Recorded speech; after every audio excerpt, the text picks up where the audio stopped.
죽든 말든 상관없어. 그 제왕절개 수술비 절대 못 내주니까 알아서 하라고 해. 저는 24시간의 사투 끝에 아이를 낳았습니다.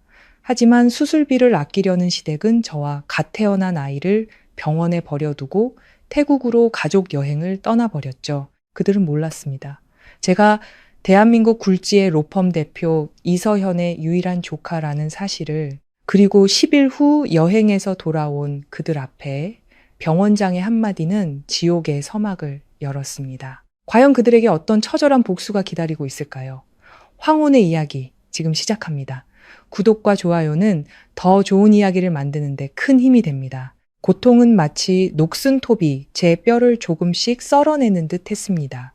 저는 경기도 외곽의 한 병원, 소독약 냄새가 진동하는 분만대 위에 누워 있었습니다. 땀으로 머리카락은 이미 축축하게 젖어 끈적하게 얼굴에 달라붙어 있었죠. 자궁수축이 밀려올 때마다 영혼이 산산조각나 산모의 육체 밖으로 튕겨나가는 것 같았습니다. 산모님, 이 상태로는 위험해요. 조산사의 목소리에는 초조함이 묻어났습니다. 그녀는 피 묻은 장갑을 벗어 던지고 옆에 있는 의사에게 소리쳤습니다. 김 원장님, 아기 위치가 여가의 횡하입니다. 게다가 탯줄이 목에 2번이나 감겼어요. 자궁문은 10cm, 다 열렸는데 아기 머리가 내려오질 못하고 있어요. 걸렸다고요. 저는 희미한 의식 속에서 그 말을 들었습니다. 정신은 이미 흐릿했지만 공포가 차가운 손처럼 순식간에 제 심장을 옥죄어 왔습니다.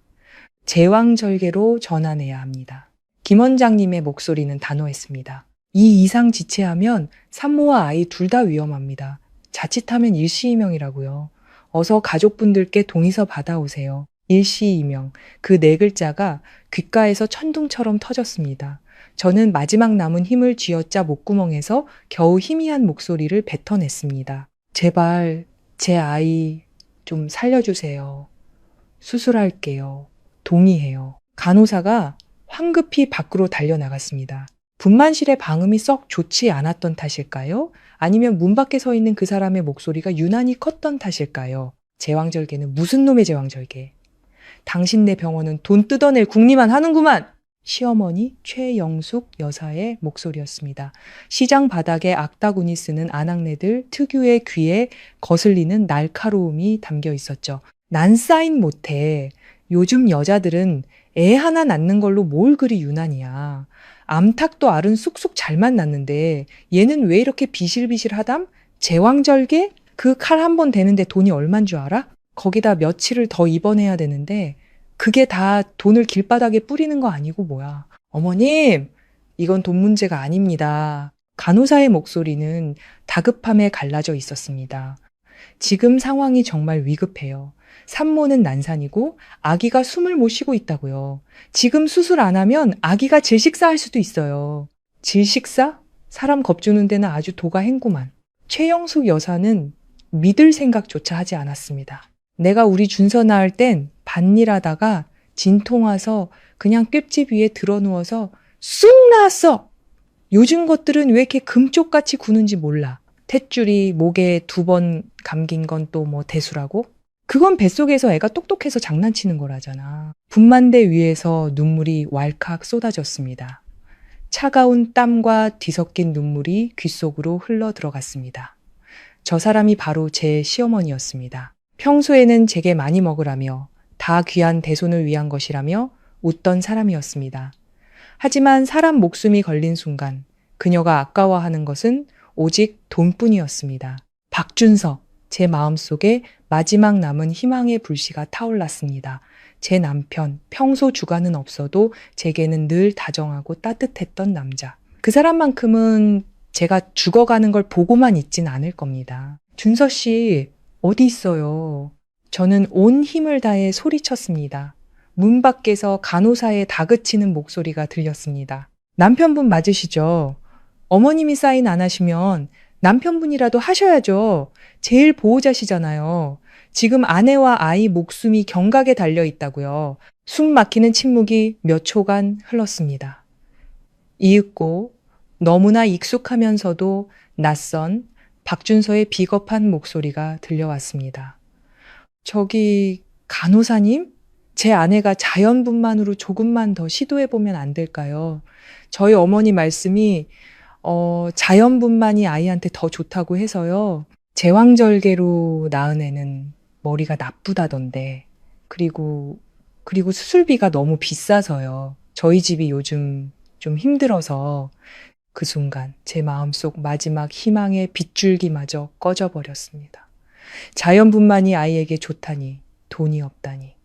결혼 3년 동안 제 월급 통장은 모두 그가 관리했습니다.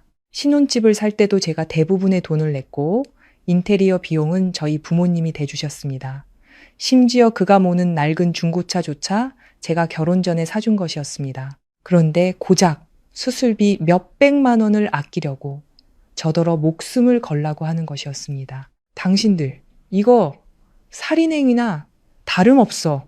김 원장님이 분만실 안에서 차트를 집어 던지며 분노했습니다. 그는 문으로 달려가 문틈으로 고함을 질렀습니다. 사람 목숨이 둘이나 달렸다고. 사인 거부해서 문제 생기면 당신들 가족이 법적 책임져야 할 거야. 책임은 무슨 놈의 책임? 내 손주를 내가 해치기라도 한단 말이야. 최영숙 여사가 발악하듯 소리쳤습니다. 이 돌팔이 의사놈들아. 리베이트 챙겨 먹으려고 수작 부리는 거 다 알아. 어디 오늘 내 며느리 배에 칼만 대봐. 내가 당장 보건소에 찔러버리고 당신네 병원 정문 앞에 드러누워서 시위할 테니까. 분만실 안에 공기가 얼어붙었습니다. 의사와 간호사들은 서로를 마주 보았습니다. 이런 지방 소도시 병원에서는 의사와 환자 간의 관계가 몹시 위태로웠습니다. 가족이 완강하게 사인을 거부하는 상황에서 억지로 수술을 강행할 사람은 아무도 없었습니다. 만에 하나 의료 분쟁이라도 생기면 누구도 그 책임을 감당할 수 없었으니까요. 서지민 씨, 김 원장님이 들어와 저를 보았습니다. 그의 눈에는 동정심과 무력감이 가득했습니다. 가족분들 태도가 너무 완강하시네요. 지민 씨, 조금만 더 힘을 내봐요. 저희가 배를 좀 눌러서 도와드릴 테니 유도 분만밖에 방법이 없겠습니다. 횡하의 탯줄까지 목에 감은 아이를 유도 분만이라니. 이건 출산이 아니라 명백한 고문이었습니다. 지독한 고통이 다시 밀려왔습니다. 이전보다 수백 배는 더 격렬하게.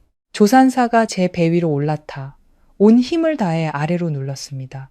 그 느낌은 마치 제 모든 내장이 으스러지는 것 같았습니다. 하반신에서 살이 찢어지는 듯한 고통이 전해졌고 저는 제 살점이 터져나가는 소리까지 들을 수 있었습니다. 저는 입술을 꽉 깨물었습니다. 녹슨 쇠 같은 비릿한 피맛이 느껴질 때까지 살아야 해. 여기서 죽을 순 없어.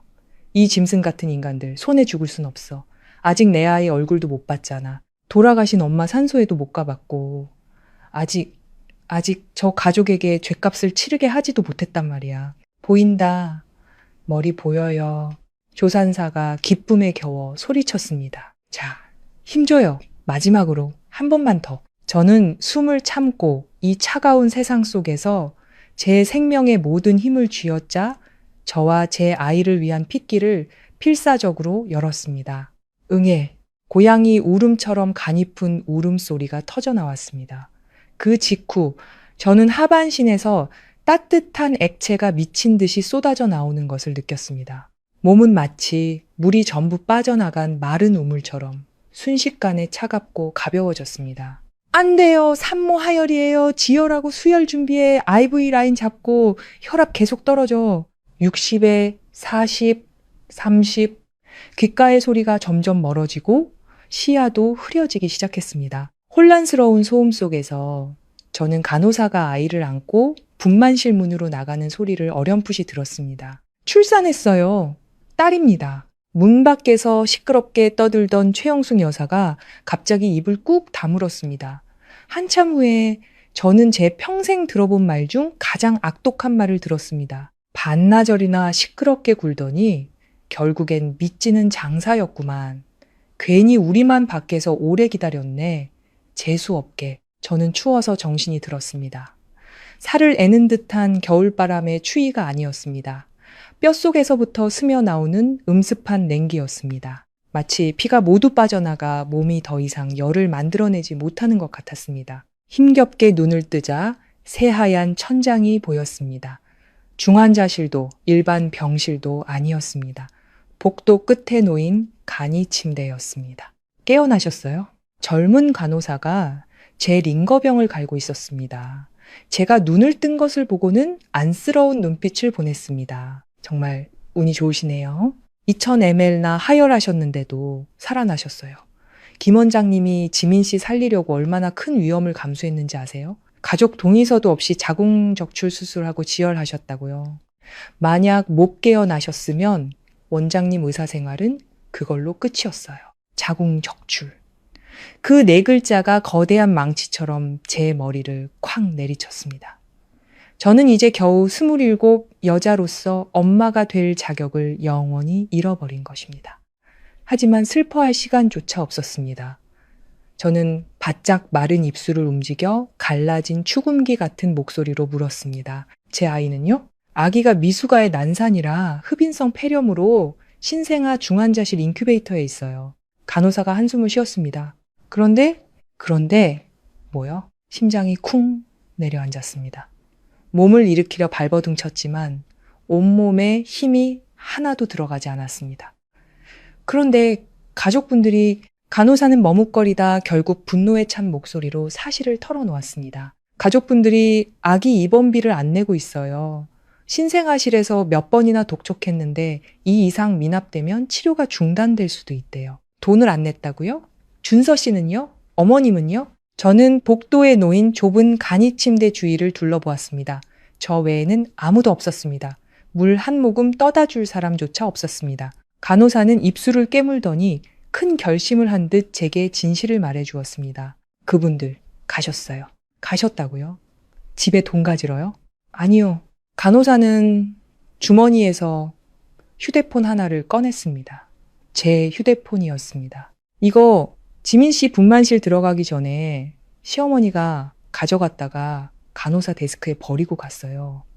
직접 확인해 보세요. 저는 떨리는 손으로 휴대폰을 받아 들었습니다. 전원 버튼을 누르자 잠금 화면이 켜졌고 상단에 고정된 사랑하는 우리 가족이라는 이름의 카카오톡 가족단체 채팅방에 수많은 알림이 떠 있었습니다. 빨간색 숫자 배지가 계속 깜빡였습니다. 저는 단톡방을 눌렀습니다. 손가락이 화면 위에서 굳어버렸습니다. 마지막 메시지는 30분 전에 올라온 사진 한 장이었습니다. 배경은 푸른 하늘과 바다, 눈부신 햇살이었습니다. 시어머니 최영숙 여사는 선글라스를 끼고 화려한 비치 원피스를 입은 채 커다란 코코넛을 들고 얼굴에 주름이 활짝 펴지도록 웃고 있었습니다. 그 옆에는 박준서가 있었습니다. 그는 비치 반바지를 입고 V자를 그리며 해방된 듯한 미소를 짓고 있었습니다. 시아버지, 시누이 남편, 그리고 그들의 아이 둘까지 8식구 모두가 함께였습니다. 사진 아래에는 시어머니가 남긴 메시지가 있었습니다. 드디어 태국 도착. 푸첫 바다색 정말 예쁘네. 며칠 동안 제대로 힐링하면서 액겸이나 실컷 하고 가자. 액땜. 저는 방금 저승문턱을 헤매다 자궁을 잃고 목숨을 잃을 뻔했습니다. 제 딸은 인큐베이터 안에서 생사를 오가고 있는데 그들은 이것을 액땜이라고 불렀습니다. 저는 대화 기록을 위로 스크롤했습니다. 제가 하혈로 의식을 잃고 헤매는 동안 박준서는 단톡방에 메시지를 남겼습니다. 엄마, 지민이 애 낳았어. 딸이야. 의사가 지민이 하혈이 심해서 자궁을 드러내야 할지도 모른대. 수혈도 해야 해서 돈이 꽤 많이 들 것 같아. 최영숙 여사가 바로 답장했습니다. 딸, 그럴 줄 알았지. 엉덩이가 그렇게 납작한데 아들은 무슨. 아무튼 낳았으니 됐고 내버려둬. 어차피 믿지는 장사인데 비싼 돈 들여서 치료할 필요 없어. 자궁은 드러내면 더 좋지. 나중에 피임 걱정 안 해도 되잖아. 시누이 박준이가 맞장구를 쳤습니다. 맞아요, 엄마.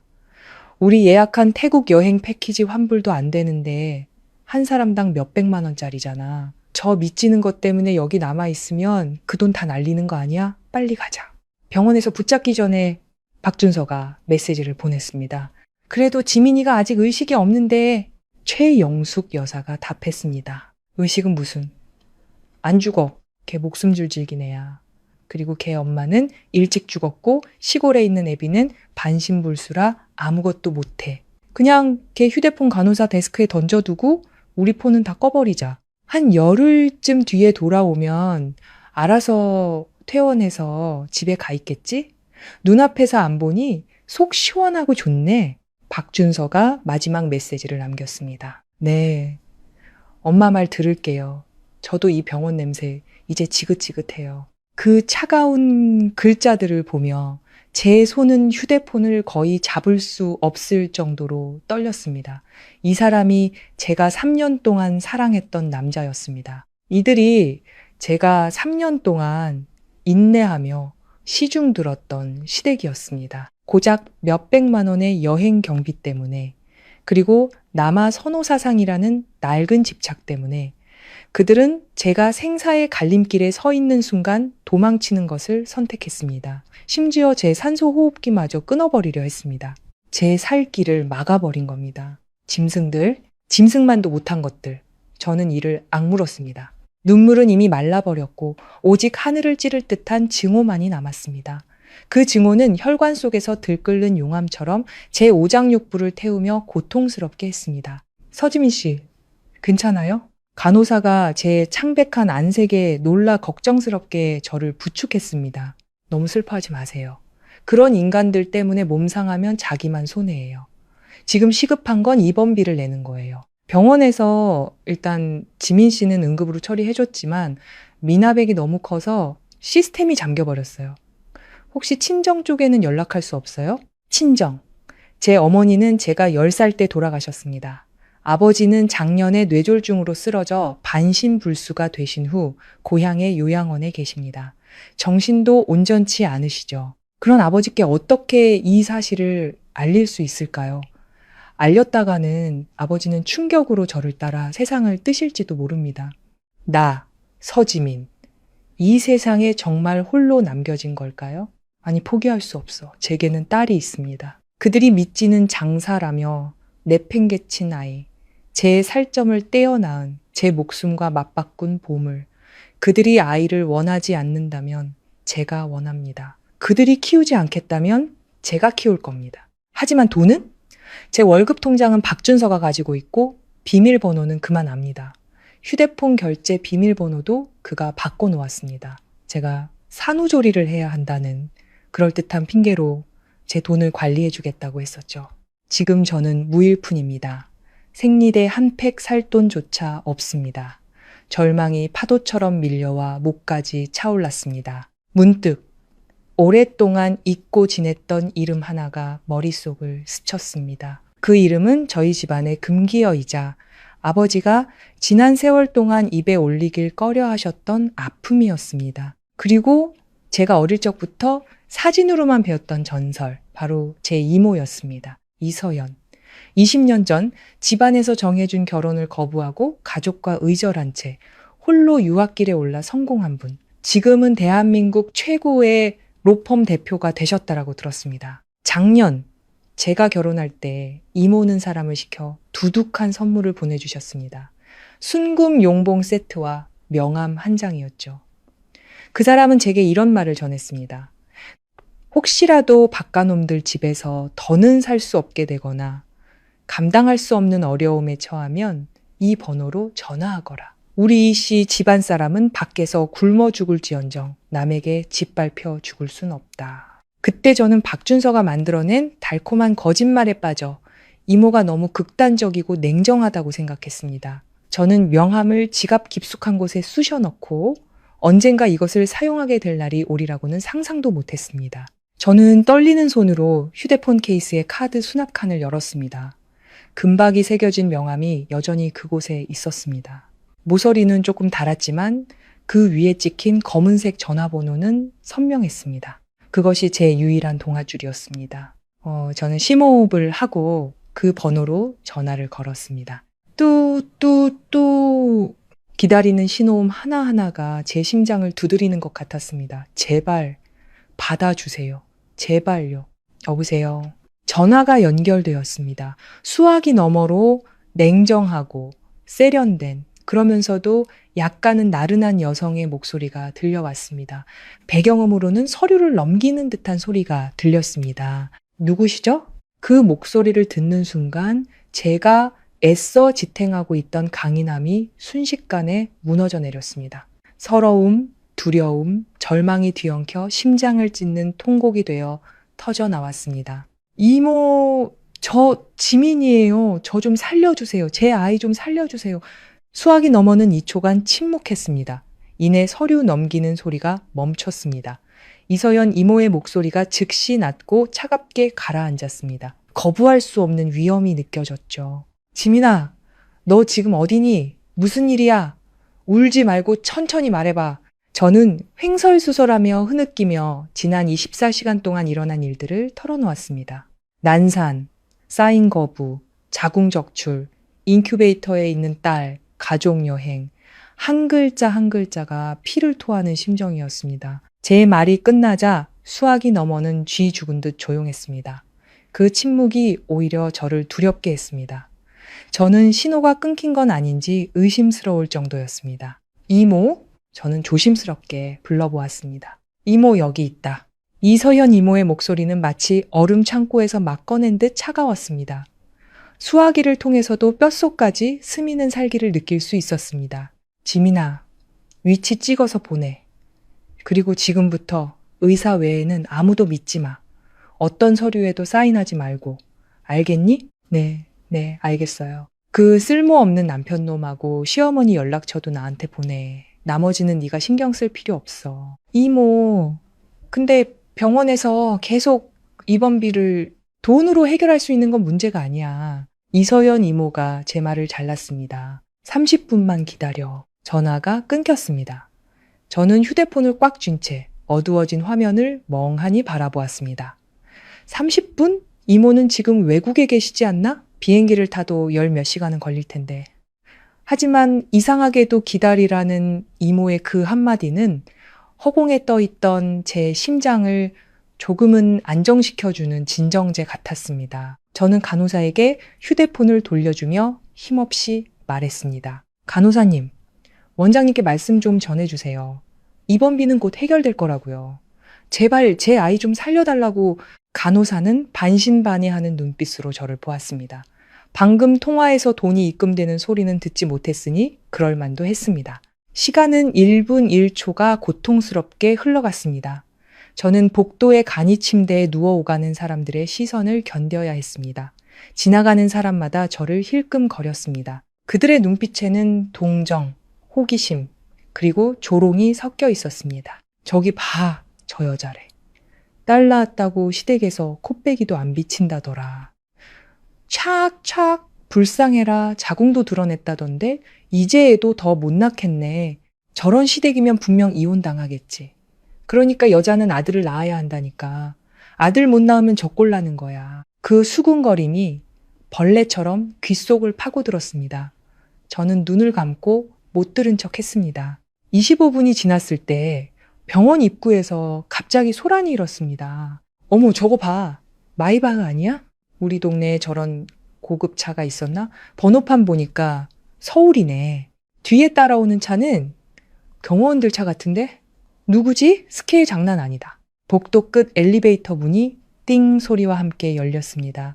시끄럽던 복도가 순식간에 조용해졌습니다. 또 가. 단단하고 규칙적인 하이힐 소리가 바닥을 울렸습니다. 한 걸음 한 걸음이 사람들의 심장 위를 밟고 지나가는 듯 했습니다. 저는 힘겹게 고개를 돌려 인파 사이로 제게 다가오는 그림자를 보았습니다. 이모는 고급스럽게 재단된 검은색 정장 위에 최고급 캐시미어 코트를 걸치고 있었습니다. 머리는 목덜미 뒤로 흐트러짐 없이 단정하게 빗어넘겨 높고 반듯한 이마가 드러났습니다. 얼굴에는 선글라스를 끼고 있어 눈은 보이지 않았지만 산 사람은 가까이 오지 말라는 듯한 압도적인 기세에 주위 사람들은 저절로 길을 비켜주었습니다. 이모 뒤로는 검은 정장에 이어피스를 낀 건장한 남자 둘과 전문가처럼 보이는 은색 의료 가방을 든 의사가 따르고 있었습니다. 저분이 바로 제 이모, 이서연이었습니다.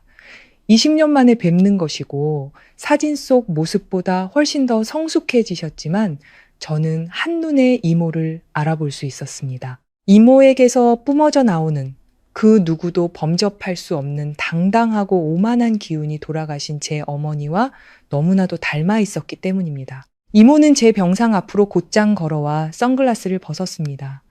날카로우면서도 어딘가 붉게 충혈된 눈이 드러났습니다. 이모는 위에서 아래로 저를 내려다 보았습니다. 사람 꼴이 아닌 이 초라한 제 모습을. 저는 이모가 저를 꾸짖을 것이라 생각했습니다. 눈이 멀었다고, 말을 듣지 않더니 꼴 좋다고, 쌤통이라고. 하지만 제 예상은 빗나갔습니다. 이모는 손을 뻗어 땀으로 축축한 제 이마를 부드럽게 쓸어주었습니다. 손끝은 약간 차가웠지만 그 손길은 더없이 다정했습니다. 꼴사 납긴 이모가 나지막이 읊조렸습니다. 목소리가 미세하게 떨리고 있었습니다. 우리 이씨 집안 여자가 언제부터 이런 하찮은 것들한테 당하고 살았어? 그 순간 제 눈물샘이 다시 터져버렸습니다. 이모, 이서연 이모는 몸을 돌렸습니다. 방금 전의 다정함은 온데간데 없이 사라지고 천둥 같은 위엄이 그 자리를 대신했습니다. 이모는 옆에 서 있던 수간호사를 힐끗 보며 차갑게 말했습니다. 제가 이 사람 보호자입니다. 지금 당장 제 조카를 VIP 병실로 옮기세요. 최고의 의사, 최고의 약, 최고의 장비 전부 다 쓰도록 하세요. 인큐베이터에 있는 아기도 마찬가지입니다. 수간호사는 이모의 기세에 압도되어 더듬거렸습니다. 하지만 입원비가 지금 이서현 이모는 아무 말도 하지 않았습니다. 그저 고개를 살짝 까딱하자 뒤에 있던 경호원이 즉시 앞으로 나와 가슴 안주머니에서 블랙카드 한 장과 두툼한 현금 다발을 꺼내 간호사 데스크 위에 탁 내려놓았습니다. 비밀번호는 86개, 이 1,000만 원은 보증금입니다. 부족하면 더 긁으세요. 이 현금은 그동안 제 조카를 돌봐주신 의료진분들 수고비입니다. 복도에서는 여기저기서 숨을 들이마시는 소리가 터져 나왔습니다. 그리고 이서연 이모는 의료 가방을 든 의사를 돌아보았습니다. 이 박사, 여기 담당 의사랑 얘기 좀 나눠봐요. 지민이 상태가 어떤지, 여기서 치료가 안 되면 당장 헬기 띄워서 서울로 이송 준비하고. 네, 대표님. 이 박사라 불린 남자는 즉시 김 원장님을 찾아 몸을 돌렸습니다. 이서연 이모는 그제야 다시 저를 보았습니다. 이모는 몸을 숙여 우리 둘만 들을 수 있는 목소리로 귓가에 속삭였습니다. 지민아, 잘 들어. 네 자궁을 잃었다고 해서 네 인생이 끝난 건 아니야. 이 빚 이모가 네 대신 하나하나 전부 받아내줄게. 이모는 잠시 말을 멈췄습니다. 그녀의 눈에 잔인한 빛이 스쳤습니다. 이 결혼 반드시 끝내야 해. 하지만 이혼하기 전에 이 분풀이는 제대로 하고 가야지. 그 집구석 여행 갔다고? 그럼 평생 2번 다시는 즐겁게 여행 같은 거 못 가게 만들어주자. 그놈들이 내 앞에 무릎 꿇고 용서를 비는 꼴 보고 싶지 않니? 이모가 제게 물었습니다. 저는 이모를 보며 힘겹게 고개를 끄덕이고 이를 악물어 한 글자를 뱉어냈습니다. 보고 싶어요. 이서현 이모는 입꼬리를 올리며 지극히 위험한 미소를 지었습니다. 좋아. 그럼 그들이 말하는 믿지는 장사부터 시작하자. 신을 모시긴 쉬워도 보내기는 얼마나 어려운지 똑똑히 가르쳐주자고. 이 지방병원의 VIP 병실은 가장 높은 층에 위치해 있어 평소에는 사람이 거의 없는 요양원처럼 조용했습니다. 개인 화장실과 응접실, 심지어 작은 주방까지 갖춰져 있었습니다. 창밖으로는 이 도시의 가장 아름다운 풍경이 펼쳐졌습니다. 더 이상 숨막히는 흰 벽과 시끄러운 복도는 없었습니다. 저는 푹신한 병상에 누워 깨끗한 환자복으로 갈아입고 영양제를 맞고 있었습니다. 이 박사님이 저를 종합적으로 검진하고 말했습니다. 수술은 성공적이었지만 몸이 너무 쇠약해져서 푹 쉬어야 한다고요. 이서현 이모는 일사천리로 서울에서 최고급 산후 도우미 2명을 불렀습니다. 한 명은 저를 돌보고 다른 한 명은 신생아 중환자실에서 아이 곁을 지켰습니다. 아기 걱정은 마.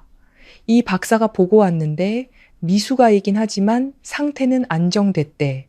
며칠 뒤면 인큐베이터에서 나올 수 있을 거야. 이서연 이모는 소파에 앉아 방금 막 찐 전복죽 한 그릇을 제게 건넸습니다. 이것부터 먹어. 저는 맑은 전복죽을 보며 또다시 눈시울이 뜨거워졌습니다. 예전에 박씨 집안에서는 시어머니가 달걀 한 알도 제게는 잘 주지 않았습니다. 그건 박준서를 위해 보신해야 한다면서요. 제가 임신했을 때 과일이 먹고 싶다고 하면은 비싸다며 타박하고는 떨이로 파는 물러터진 바나나만 사왔습니다. 이모, 고맙습니다. 저는 그릇을 받으며 목이 메어 말했습니다. 됐다. 그런 쓸데없는 소리 하지 마. 이서연 이모는 손을 내저으며 가방에서 서류 뭉치를 꺼냈습니다. 이제 본론으로 들어가자. 이모는 변호사 경고장 한 부와 위임장 한 부를 제 앞에 놓았습니다. 조사해봤어. 박준선의 가족 6박 7일 부천 여행 패키지로 갔더군. 돌아오는 시간까지 계산하면 열흘 뒤에나 집에 도착할 거야. 이서연 이모는 콧등에 안경을 걸치며 눈빛이 날카로워졌습니다. 이 열흘이 바로 우리에게 주어진 골든타임이야. 이건 변호사 서한 박준서 가족을 유기죄로 고소할 거야. 형법 제271조에 따르면 노인, 어린이, 환자 또는 기타 독립적으로 생활할 수 없는 사람에 대해 부양 의무가 있는 자가 부양을 거부하고 징계의 심각한 경우 5년 이하의 징역 또는 벌금형에 처해져. 유기죄요? 하지만 그들은 그냥 여행을. 여행? 이서연 이모가 차갑게 비웃었습니다. 네가 분만대 위에서 생사를 오가고 아기는 인큐베이터에서 치료비도 없이 방치되어 있었어. 그들은 직계 가족이자 보호자로서 사인과 비용 지불을 거부했을 뿐만 아니라 내 연락수단까지 끊고 집단으로 잠적했지. 이건 사실상 유기죄를 구성하고 징계도 극히 심각해. 내가 오지 않았다면 너와 아기는 이미 이 세상 사람이 아니었을 거야. 이건 명백한 살인미수야. 저는 그 말을 듣고 경악했습니다. 그들의 냉혹함이 법적으로 죄가 될 수 있다니. 그리고 이건 이서연 이모가 위임장을 가리켰습니다. 나에게 정권을 위임한다는 위임장이야. 네가 동의해야 해.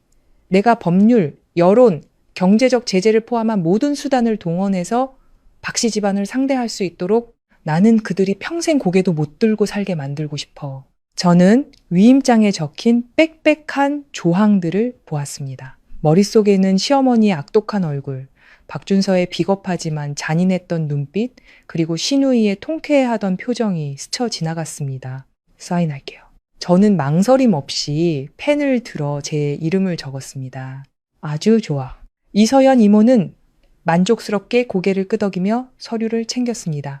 앞으로 며칠간은 여기서 푹 쉬어. 휴대폰은 새 걸로 바꿨고 번호도 바꿨어.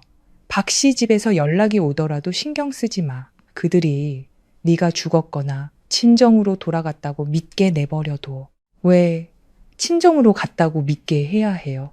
제가 이해하지 못하고 묻자 이서연 이모가 의미심장하게 웃었습니다. 모든 것이 자기들 통제하에 있다고 믿게 해야 그들이 돌아와서 이 모든 엉망진창을 마주했을 때의 그 허탈감이 가장 클 테니까 우리는 그들을 위해 평생 잊지 못할 환영식을 준비해야지. 그 후 며칠 동안 제 삶은 천지개벽과도 같은 변화를 겪었습니다. 하루 세 끼는 산후 도우미가 정성껏 준비한 산후 조리식이었고 영양 균형은 물론 맛과 모양까지 훌륭했습니다. 이 박사님은 매일 저를 찾아와 상태를 확인하고 최고급 수임 약으로 제 상처 회복을 도왔습니다. 제 몸은 점점 좋아졌고 마음의 구멍은 이모가 단단한 바위로 메워주었습니다. 그동안 이모는 매우 바빴습니다. 매일 통화를 하며 여러 가지 일들을 처리했습니다. 저는 이모가 변호사와 증거 수집에 대해 논의하고 사설 탐정과 박씨 집안의 재산 조사에 대해 상의하며 심지어 경찰서와 특별 처리 절차에 대해 이야기하는 것을 어렴풋이 들었습니다. 닷새째 되는 날, 이 박사님은 아기가 인큐베이터에서 나올 수 있다고 알려주었습니다. 저는 흥분해서 침대에서 뛰어내릴 뻔했습니다. 산후도우미의 부축을 받으며 저는 처음으로 신생아실로 갔습니다. 유리창 너머로 저는 작고 분홍빛의 생명체를 보았습니다. 아이는 작은 침대에서 얌전히 잠들어 있었고 긴 속눈썹은 작은 부채 같았습니다. 너무 예뻐. 저는 유리에 얼굴을 기댄 채 눈물을 하염없이 흘렸습니다. 네, 엄마를 쏙 빼닮았네. 이서연 이모가 제 등 뒤에서 아기를 보며 말했습니다. 그녀의 눈빛도 몇 번 부드러워져 있었습니다. 정말 똑같아. 박씨 집안이 저 아이를 거부했으니 오늘부터 저 아이는 우리 이씨 집안 사람이야. 이모는 몸을 돌려 가방에서 빳빳한 새 주민등록 등본 한 통을 꺼내 제게 건넸습니다. 열어봐. 저는 의아해하며 등본을 받았습니다. 첫 장을 넘기자 세대줄 안에 제 이름 서지민이 적혀 있었습니다. 다음 장을 넘기자 이름은 서한나, 세대주와의 관계는 장녀라고 되어 있었습니다. 저는 경악하며 이모를 쳐다보았습니다. 이게 어떻게 된 거예요? 아기는 아직 출생신고도 안 했는데 게다가 출생증명서랑 아빠 서류도 없이 경찰서에서 어떻게... 이게 바로 특별처리 절차야. 이서연 이모가 담담하게 말했습니다. 박준선의 가족은 실종 상태로 유기죄를 구성했어. 경찰은 이미 사건을 접수했고 이런 특수한 상황에서는 신생아의 권익을 보호하기 위해 내가 미혼모로 호적에 올리는 신청을 할 수 있었지. 이모는 잠시 말을 멈췄습니다. 그녀의 눈에 교활한 빛이 스쳤습니다. 그리고 변호사를 시켜 법원에 접근 금지 명령을 신청해뒀어. 판결이 나기 전까지 박씨 집안이 아이 근처에 얼씬도 못하게 이제 법적으로 서한나의 유일한 보호자는 너 하나뿐이야. 박준서? 그놈은 이제 그냥 형사사건에 연루된 용의자일 뿐이야. 서한나, 서지민 서한나. 평안하고 고요하며 어떤 상황에서도 평온함을 잃지 말아라. 저는 그 뜨거운 세 글자를 어루만지며 마음속에 큰 돌덩이가 완전히 내려앉는 것을 느꼈습니다. 고맙습니다, 이모. 나한테 고마워할 필요 없어. 이건 시작에 불과하니까. 이서연 이모는 창밖의 노을을 보며 눈빛이 깊어졌습니다. 폭풍이 곧 몰아칠 거야. 지민아, 준비됐니? 저는 손에 든 주민등록 등본을 보고 유리창 너머의 작은 딸을 보았습니다. 눈빛이 점차 단단해졌습니다. 네, 준비됐어요. 열흘 후, 오늘은 날씨가 맑았습니다. 햇살이 눈부시게 쏟아졌습니다. 저는 휠체어에 앉아 이모의 도움으로 병원 로비 앞으로 나갔습니다.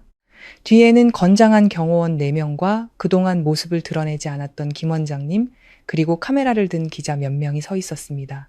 물론 이 기자들은 진짜 기자가 아니라 이모가 고용한 미디어 팀이었습니다. 이 순간을 기록하기 위해서였죠. 왔습니다. 경호원이 나지막이 말했습니다. 택시 한 대가 병원 정문 앞에 섰습니다. 차문이 열리고 박준서의 가족이 마치 난민촌에서 탈출한 듯한 모습으로 내렸습니다.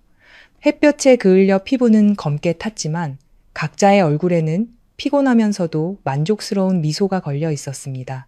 신우이 박준희는 면세점 쇼핑백을 여러 개 들고 여전히 투덜거리고 있었습니다. 아, 태국 선크림 진짜 싸던데 몇 개 더 사올 걸. 맞다, 엄마. 우리 빨리 보증금이나 돌려받으러 가요. 열흘 동안 사람도 없었으니 병원에서 꽤 많이 돌려주겠죠? 시어머니 최영숙 여사는 아직도 손에 먹다 남은 두리안 조각을 들고 있었습니다.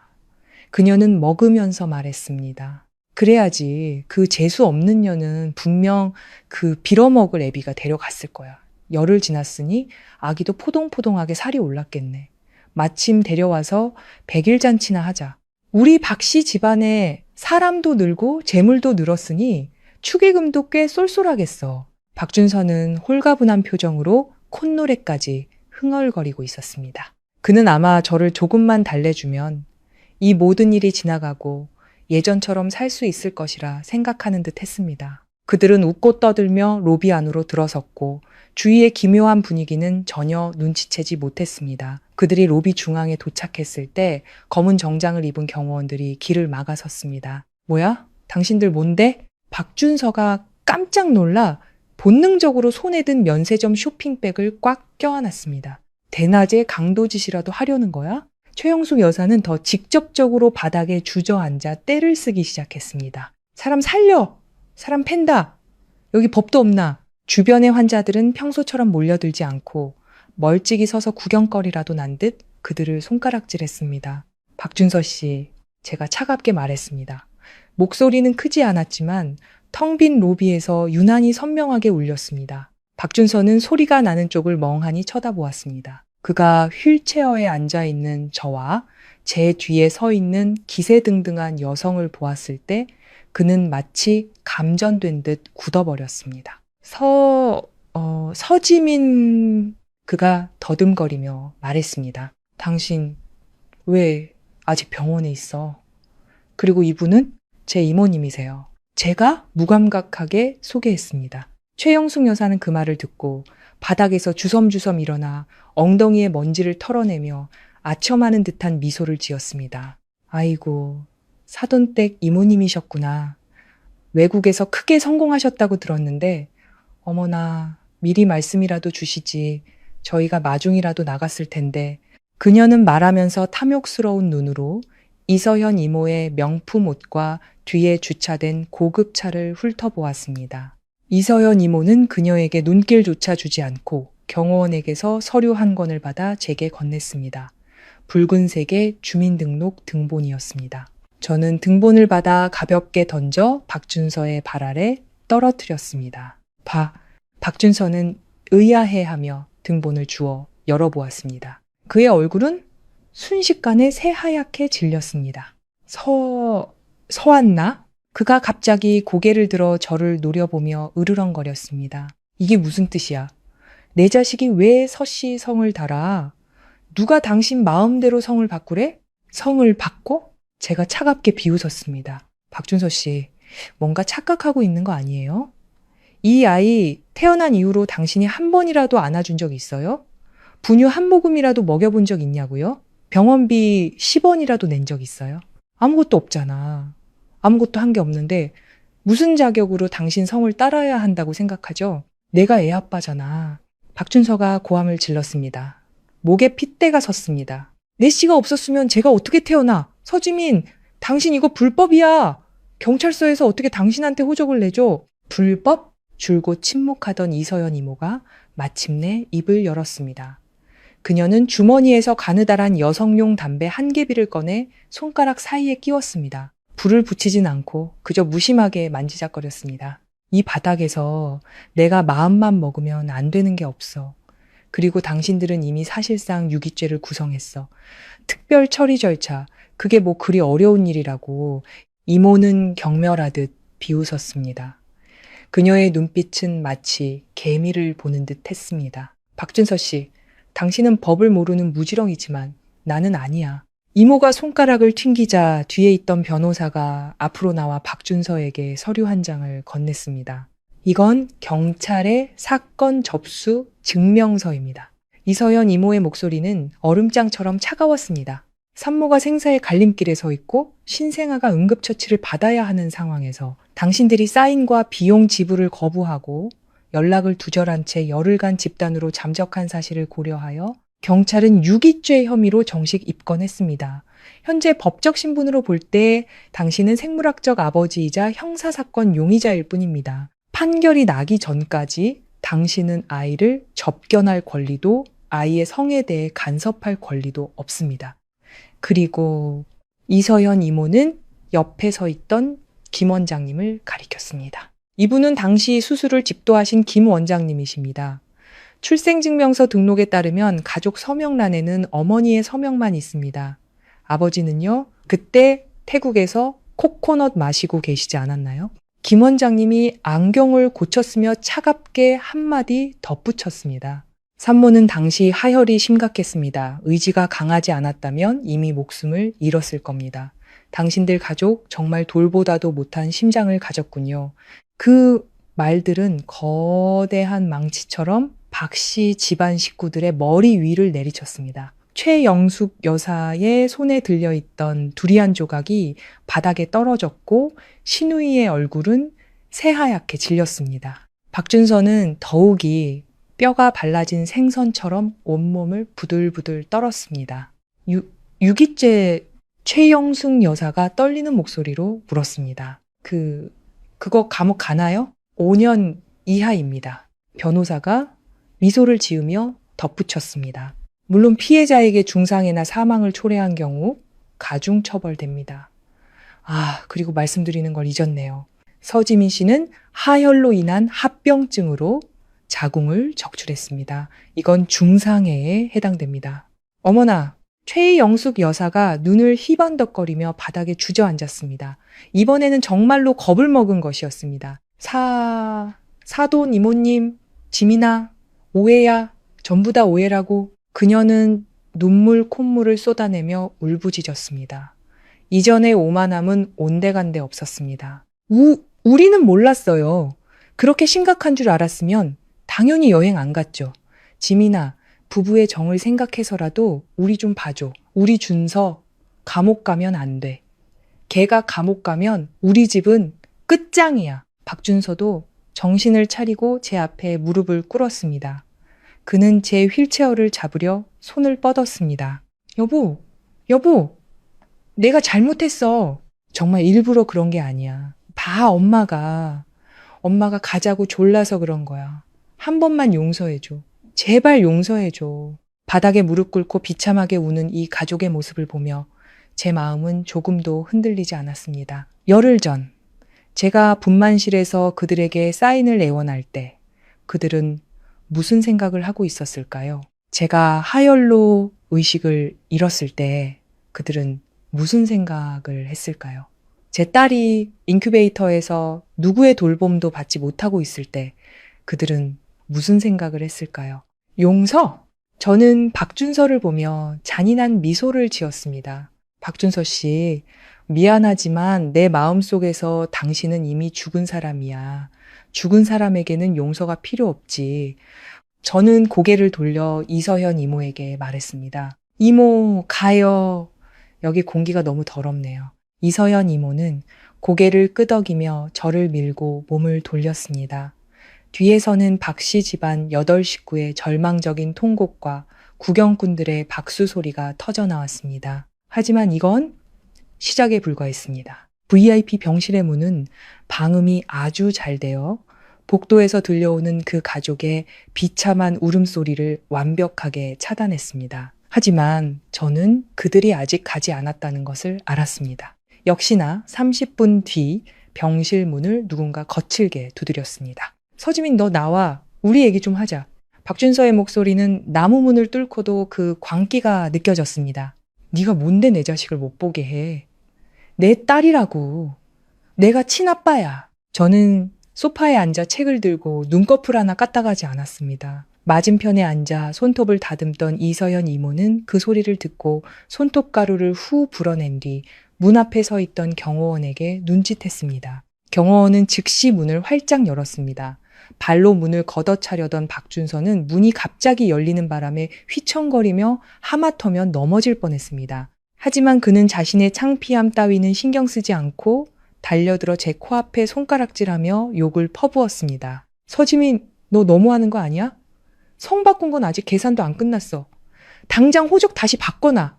안 그러면 네가 뭘 어쩔 건데. 이서연 이모가 일어섰습니다. 그녀는 여자였지만 175cm의 키에 하이힐까지 신어 박준서 앞에 서자 엄청난 압박감을 주었습니다. 안 그러면 날 고소라도 하겠다고? 해봐. 마침 나도 너한테 보여줄 게 좀 있거든. 이모는 테이블 위에 있던 인쇄된 A사 용지 뭉치를 집어 박준서의 얼굴에 던졌습니다. 종이가 흩날리며 바닥에 떨어졌습니다. 박준서는 본능적으로 종이 한 장을 붙잡아 자세히 보더니 온몸이 그대로 굳어버렸습니다. 그것은 카카오 스토리 캡처 화면이었습니다. 시간은 며칠 전, 장소는 태국 파타야의 한 클럽이었습니다. 사진 속 박준서는 양옆에 야하게 옷을 입은 태국 접대부 여성 2명을 끼고 아주 음탕하고 환하게 웃고 있었습니다. 상태 메시지에는 이렇게 적혀 있었습니다. 여기가 천국이네. 집구석에 있는 마누라랑은 비교가 안 돼. 꿀잼? 그는 이 글을 올릴 때 저를 차단했지만 우리의 공통 친구는 차단하는 것을 잊었습니다. 제 대학 동기이자 그의 고등학교 동창이었죠. 박준서의 손이 경련하듯 떨렸습니다. 이걸 어디서 남이 모르게 하려면 처음부터 하지 말았어야지. 이서현 이모가 그에게 한 걸음 다가섰습니다. 그녀의 눈빛은 칼날처럼 날카로웠습니다. 박준서, 내 아내가 산후조리 중이고 내 자식이 인큐베이터에 있는 동안 너는 밖에서 여자 끼고 유흥이나 즐겼어. 이게 네가 말하는 몰랐다라는 거고, 이게 네 마음속에 아내와 자식이 있다는 증거야? 너 같은 게 아빠 자격이 있어? 이서연 이모가 갑자기 목소리를 높였습니다. 그 소리는 심판의 망치처럼 박준서의 심장을 내리쳤습니다. 너는 수정남만도 못해. 이건 오해야. 그냥 잠깐 논 거야. 박준서는 여전히 변명했습니다. 그의 얼굴은 돼지간처럼 붉어졌습니다. 남자가 사회생활 하다 보면 그럴 수도 있지. 그건 당연한 거야. 당연하다고? 저는 마침내 책을 내려놓고 고개를 들어 그를 보았습니다.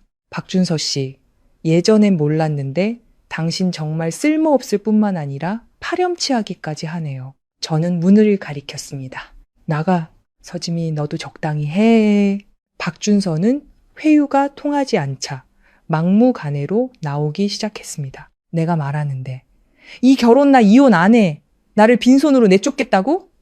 꿈깨. 아이도 절대 못 데려가. 내가 질질 끌어서라도 너 죽을 때까지 괴롭힐 거야. 나를 죽을 때까지 괴롭혀? 이서연 이모는 마치 우스운 이야기라도 들은 듯 손뼉을 쳤습니다.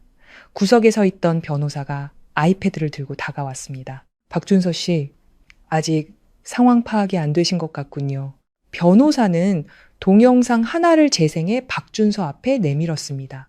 이건 지난 열흘간 태국에서의 당신의 모든 소비 내역입니다. 그리고 결혼 기간 중 당신의 누나 박준희 씨에게 재산을 빼돌린 이체 증거도 포함되어 있습니다. 총 1억 원이네요. 민법 제8 140조에 따르면 이혼 시 일방이 부부 공동재산을 은닉, 처분, 매각, 훼손한 경우 재산 분할 시 그 행위를 한쪽에 대해 재산을 적게 분할하거나 분할하지 않을 수 있습니다. 변호사가 안경을 고쳤으며 프로페셔널한 미소를 지었습니다. 또한 결혼 기간 중 당신의 중대한 과실, 즉 외도, 유기, 악의적 재산, 은닉 등을 고려하여 우리는 당신이 빈손으로 나갈 것을 요구하며 동시에 서지민 씨에게 정신적 피해 보상금 1억 원을 지급할 것을 요구합니다. 만약 동의하지 않는다면 이 증거들과 당신의 유기죄 증거는 내일 당신 직장 상사의 책상 위에 올라갈 겁니다. 그리고 당신 공무원이시죠. 이런 품위 유지 위반 문제에 형사 사건까지 겹치면 당신의 그 철밥통이 무사할 것 같습니까? 박준서는 완전히 무너져 바닥에 주저앉았습니다. 철밥통, 그것은 그의 목숨 줄이자 최영숙 여사가 동네방네 자랑하고 다니는 자부심이었습니다. 직장을 잃고 감옥에 가고 배상금까지 물어야 한다면 그의 인생은 정말로 끝장이었습니다. 안 돼. 박준서는 기어와 제 다리를 붙잡으려 했습니다. 지민아, 부부의 정이 있잖아. 이렇게까지 매정하게 굴면 안 되지. 내가 잘못했어. 앞으로 정말 잘할게. 내 월급 통장 다 너한테 주고 다시는 엄마 말 안 듣겠다고 맹세할게. 제발 이번 한 번만 용서해줘. 바닥을 기는 개처럼 비굴한 박준서의 모습을 보니 속에서 역겨움이 치밀어 올랐습니다. 한때 다정하고 신사적이며 평생 저를 돌봐주겠다고 말하던 남자, 그 위장의 껍질을 벗겨내니 이렇게나 역겹고 추악한 몰골이었을 줄이야. 저거 밖에 내다 버려. 이서연 이모가 역겹다는 듯 손을 내저었습니다. 내 조카, 눈 더럽히지 말고. 경호원 2명이 즉시 다가와 박준서를 병아리처럼 들어올려 병실 밖으로 끌어냈습니다. 서지민, 너 후회하게 될 거야. 이 독한 년, 너 잘 죽나 보자. 박준서의 절망적인 욕설이 복도에 울려 퍼졌습니다. 점점 멀어지다 이내 사라졌습니다. 저는 심호흡을 했습니다. 공기가 한결 맑아진 것 같았습니다. 이모, 고맙습니다. 제가 이서연 이모에게 말했습니다. 이게 뭐라고? 진짜 재미있는 연극은 이제부터 시작이야. 자, 준비 좀 해. 다음 생방송을 시작해야지. 박준서를 쓰레기처럼 내쫓은 후에도 저는 마음이 놓이지 않았습니다. 이 가족의 가장 큰 장기는 잘못을 인정하는 것이 아니라 흑백을 전도시키는 것이라는 걸 알았기 때문입니다. 역시나 30분도 채 되지 않아 제 휴대폰이 미친 듯이 울리기 시작했습니다. 이모가 바꿔준 새 번호의 휴대폰은 제 예전 카카오톡 계정에 연결되어 있었습니다. 저는 단톡방을 나가지도 그들을 차단하지도 않았습니다. 그들이 어떤 연극을 하는지 보기 위해서였죠. 사랑하는 우리 곽씨 가족 단톡방. 메시지는 이미 99개를 넘어섰습니다. 주동자는 시어머니 최영숙 여사였습니다.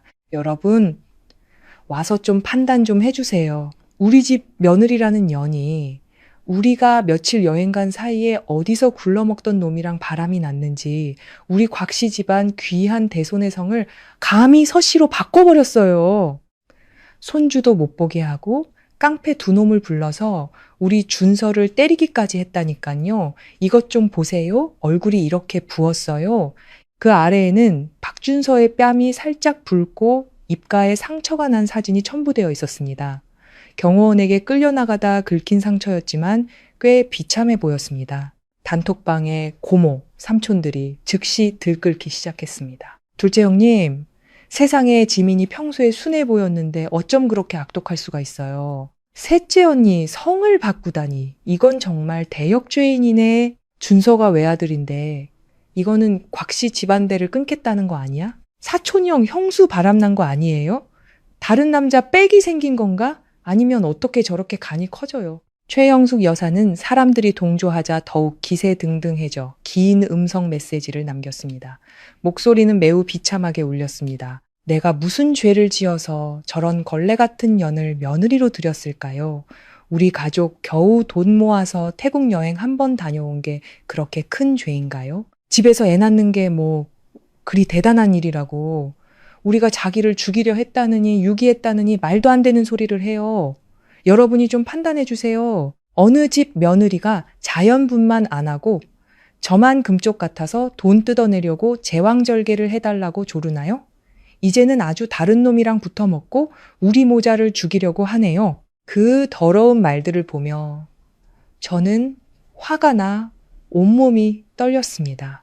옆에서 수입 망고스틴을 우아하게 까던 이서현 이모는 제 휴대폰 화면을 힐끗 보더니 깐 망고스틴 과육을 제게 건네며 나지막이 말했습니다. 떨긴 뭘 떨어.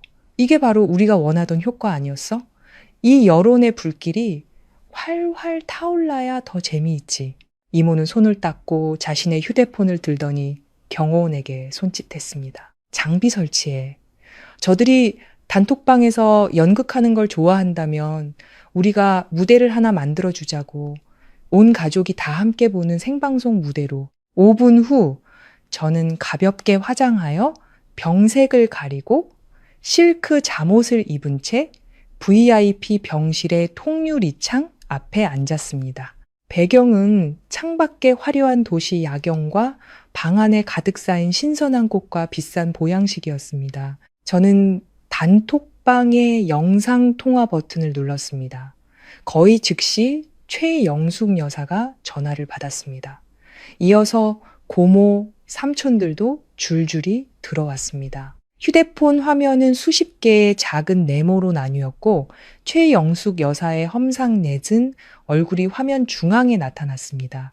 배경은 여전히 그 낡고 허름한 집이었습니다. 서지민, 이 뻔뻔한 년! 드디어 얼굴을 내미는구나. 지금 어느 놈팽이 소굴에 숨어 있는 거야. 말이 채 끝나기도 전에 그녀는 제 뒤에 배경을 보고 말을 잃었습니다. 그 호화로운 인테리어, 넓은 공간, 그리고 제 뒤에 서 있는 유니폼을 입은 필리핀 가사도우미 이모가 임시로 고용했다까지 단톡방의 친척들도 모두 넋을 잃고 쳐다보았습니다. 어머, 다들 모이셨네요. 저는 카메라를 향해 미소를 지었습니다. 목소리는 마치 집안일을 이야기하듯 평온했습니다. 방금 어머님이 단톡방에서 제가 바람나서 도망갔다고 손주도 못 보게 한다고 하시는 걸 들었어요. 너 지금 어디야? 최영숙 여사는 잠시 더듬거리다 즉시 정신을 차렸습니다. 잘 됐네. 바람 안 폈다고? 그 큰 집은 누가 얻어준 거야? 우리 준서 월급 500만 원으로는 어림도 없는 곳이잖아. 어림도 없다고요. 저는 가볍게 웃으며 옆에 있던 A사 용지 뭉치를 집어들었습니다. 어머님, 잊으셨어요? 박준서 씨는 못 살아도 쓰기는 잘 쓰잖아요. 저는 첫 번째 종이를 카메라 앞에 들어보였습니다. 어르신들 모두 보세요. 이건 열흘 전 박준서 씨 가족이 태국 여행 간 영수증이에요. 6명 여행 경비에 쇼핑 비용까지 총 8천만 원을 썼네요. 저는 다시 두 번째 종이를 들어보였습니다. 이건 같은 날 제가 병원에서 난산으로 하혈했을 때의 병원비 미납 고지서입니다. 여기 정확히 1200만 원 미납이라고 적혀 있네요. 단톡방은 즉시 조용해졌습니다. 8천만 원 여행 경비는 선뜻 쓰면서 1200만 원 목숨값은 없다고 한 것입니다. 저는 카메라 속 최영숙 여사를 보며 눈빛이 점차 차가워졌습니다. 어머님, 방금 저보고 걸레라고 하셨죠? 그럼 어머님은 뭐라고 불러야 할까요? 돈 때문에 사람 목숨을 해치려는 마녀? 너 거짓말하지 마. 그건 예전에 모아둔 돈이야. 최영숙 여사는 여전히 발뺌했습니다. 모아둔 돈? 저는 옆에 준비해둔 녹음기의 재생 버튼을 눌렀습니다.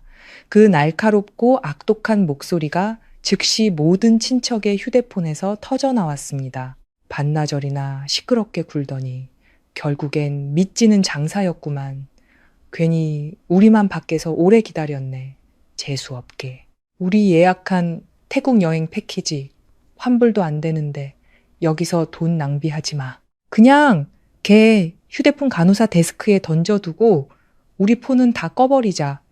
한 열흘쯤 뒤에 돌아오면 알아서 퇴원해서 집에 가 있겠지. 녹음은 아주 선명했고 배경의 병원 소음까지 똑똑히 들렸습니다. 단톡방의 여론은 즉시 바뀌었습니다. 둘째 형님, 세상에 영숙 씨, 이게 정말 당신이 한 말이야? 너무 악독하잖아. 셋째 언니, 사람이 분만실에서 하혈하고 있는데 여행을 가다니. 이건 정말 있을 수 없는 일이야. 사촌형, 이게 사실이면 정말 유기죄네. 최영숙 여사의 얼굴이 돼지간처럼 붉어졌습니다. 화면 너머로도 그녀의 당황스러움이 느껴졌습니다. 이거는 조작이야. 요즘 AI 기술이 얼마나 좋은데 분명히 전현이 사람 시켜서 조작한 거야. 조작인지 아닌지는 경찰이 감정해주겠죠. 이서연 이모가 갑자기 카메라 안으로 들어왔습니다. 그녀는 카메라를 보지 않고 그저 손에 들고 있던 변호사 경고장을 테이블 위에 탁 소리가 나게 던졌습니다. 저는 서지민의 이모이자 법무법인 용등의 파트너 변호사 이서연입니다. 방금 단톡방에서 허위 사실을 유포하고 서지민을 모욕한 모든 분들의 대화 내용은 제가 전부 캡처해서 증거를 수집했습니다. 정보통신망법 제70조에 따르면 사람을 비방할 목적으로 정보통신망을 통하여 공공연하게 사실을 드러내어 다른 사람의 명예를 훼손한 자는 3년 이하의 징역 또는 3천만 원 이하의 벌금에 처합니다. 허위 사실일 경우 7년 이하의 징역, 10년 이하의 자격정지 또는 5천만 원 이하의 벌금에 처해지죠. 이모는 고개를 들었습니다. 그녀의 날카로운 눈빛은 화면을 뚫고 한 사람 한 사람을 꿰뚫어 보는 듯 했습니다. 최영숙 씨, 주동자로서 당신의 허위 사실 유포 횟수는 이미 법적 기준을 넘었습니다. 명예훼손죄로 법원에 소환장을 받을 준비나 하세요. 그리고 나머지 분들, 이서현 이모가 차갑게 웃었습니다. 저 여자랑 같이 감방 가고 싶지 않으면 지금 당장 입 닥치고 이 방에서 나가시는 게 좋을 겁니다. 1초, 정말 단 1초만이었습니다. 방금까지 시끄럽던 영상통화는 순식간에 극도의 공포에 질린 최영숙 여사의 얼굴만 남았습니다. 다른 친척들은 방을 나가거나 연결을 끊거나 토끼보다 더 빠르게 도망쳤습니다. 소위 가족의 정이라는 것은 법과 감옥의 위협 앞에서는 휴지 조각만도 못했습니다. 어머님, 아무도 어머님을 믿지 않는 것 같네요. 저는 홀로 남은 최영숙 여사를 보며 비웃음을 지었습니다. 다들 가셨으니 저도 이만 끊을게요. 배상금 준비 잘 해두세요. 아니면 법정에서 뵙죠. 말을 마친 뒤 저는 망설임 없이 통화를 종료했습니다. 어두워진 화면을 보며 저는 긴 한숨을 내쉬었습니다. 통쾌하다. 이 흡혈귀 같은 것들을 발 아래 짓밟는 기분이 이렇게 상쾌할 줄이야. 가족 단톡방 사건 이후 박 씨 집안은 이틀 동안 조용했습니다. 변호사를 찾고 있거나 돈을 구하고 있거나 둘 중 하나일 것이라 짐작했습니다. 이서연 이모가 가한 압박은 실로 엄청났으니까요. 셋째 날 아침, 박준서는 점잖게 생긴 변호사 한 명을 데리고 병원 응접실로 찾아왔습니다. 이서연 이모는 회사 일로 자리에 없었고 이모의 개인 변호사인 장 변호사님만 저와 함께 있었습니다. 서지민, 우리 얘기 좀 하자. 박준서는 며칠 전보다 훨씬 초췌해 보였습니다. 눈은 코 하고 수염은 덥수룩했습니다. 나도 며칠 동안 생각해봤는데 네가 이혼을 원한다면 그렇게 하자. 하지만 조건은 다시 얘기해야겠어. 그의 옆에 있던 변호사가 서류 가방을 열어 새로운 이혼 합의서를 꺼내 제게 건넸습니다. 서지민 씨, 제 의뢰인은 이혼에 동의합니다. 하지만 재산 분할에 관해서는 이전의 요구사항이 불합리하다고 판단됩니다. 변호사는 안경을 고쳤으며 사무적인 말투로 말했습니다. 첫째, 아이는 서지민 씨가 양육하고 박준서 씨는 매달 양육비로 200만 원을 지급합니다. 둘째, 현재 신혼집은 박준서 씨가 혼전에 구입한 것으로 그의 개인 재산에 속하므로 분할 대상이 아닙니다. 마지막으로 정신적 피해 보상금은 박준서 씨가 지불할 능력이 없으므로 면제를 희망합니다. 저는 그 합의서를 쳐다보지도 않고 그대로 밀어냈습니다. 혼전 구입? 저는 박준서를 보며 마치 세상에서 가장 어이없는 농담이라도 들은 듯 말했습니다. 박준서 씨, 내 머리가 녹슬었다고 생각하는 거예요? 그 집 계약금은 당신이 낸 거 맞아요. 하지만 인테리어 비용 2억은 제가 냈고 결혼 후 대출금도 우리가 같이 갚았어요. 그런데 이제 와서 그게 당신 개인 재산이라고요? 인테리어 비용은 당신이 자발적으로 낸 거잖아. 박준서가 흥분해서 소리쳤습니다. 그리고 진명이가 내 이름으로 되어 있으니 법적으로 내 거야. 그런가요? 장 변호사님이 미소를 지으며 서류 가방에서 은행 거래 내역서 한 장을 꺼냈습니다. 박준서 씨, 이 서류는 5년 전 서지민 씨의 어머니가 돌아가시기 전 지민 씨에게 남긴 유산 3억 원의 이체 기록입니다. 메모란에 딸 집 사는데 보태라고 명확히 적혀 있네요. 서지민 씨가 제공한 대화 기록과 이체 증빙에 따르면 이 3억 원은 당일 당신의 계좌로 이체되어 계약금으로 사용되었습니다. 즉, 이 집 계약금의 절반 이상은 서지민 씨가 출자한 것입니다. 명의가 당신 단독으로 되어 있더라도 대법원 판례에 따르면 이는 혼인 후 공동재산으로의 전환에 해당됩니다. 박준서의 얼굴색이 변했습니다. 그럼 공동재산이라도 반반씩 나눠야지. 왜 당신이 다 가지려고 해? 당신이 재산을 빼돌렸으니까요. 장 변호사님이 다시 두툼한 서류 뭉치를 꺼내 테이블 위에 탁 내려놓았습니다. 이건 결혼 후 3년간 당신이 알리페이, 위챗, 은행 계좌를 통해 여러 차례에 걸쳐 당신 누나 박준희 씨에게 이체한 기록입니다. 총 4억 5천만 원. 모든 거래에 명확한 증거가 있습니다. 그리고 이 서류는 장 변호사님이 사진 한 장을 집어들었습니다. 박준서가 태국에서 명품 가방을 산 영수증이었습니다. 당신은 아내가 생사의 갈림길에 서 있는 동안 다른 여자를 위해 2천만 원짜리 가방을 샀습니다. 이는 부부 공동재산을 낭비한 행위에 해당됩니다. 민법 제1092조에 따라 당신의 이러한 행위는 재산 분할 시 적게 분할되거나 분할되지 않아야 할 사유에 해당합니다. 장 변호사님의 목소리는 크지 않았지만 한 글자 한 글자가 모처럼 박준서의 급소를 찔렀습니다. 박준서 씨, 저희의 요구는 간단합니다. 집은 서지민 씨 소유로 하고 당신은 빈손으로 나갑니다. 아이는 서지민 씨가 양육하고 당신은 매달 양육비 500만 원을 아이가 만 18세가 될 때까지 지급합니다. 또한 당신의 유기행위에 대한 처벌로 정신적 피해 보상금 5억 원을 일시불로 지급해야 합니다. 5억? 집까지 달라고? 박준서가 벌떡 일어나 테이블을 치며 소리쳤습니다. 서지민, 너 돈에 미쳤어? 그 집 지금 시세가 10억이 넘어. 너 나보고 죽으라는 거야? 당신이 죽는 게 나랑 무슨 상관인데요? 제가 차갑게 그를 쳐다보았습니다. 그날 내가 분만실에서 죽어가던 것도 당신과는 아무 상관 없었잖아요. 너 박준서는 화가 나 손을 부들부들 떨었습니다.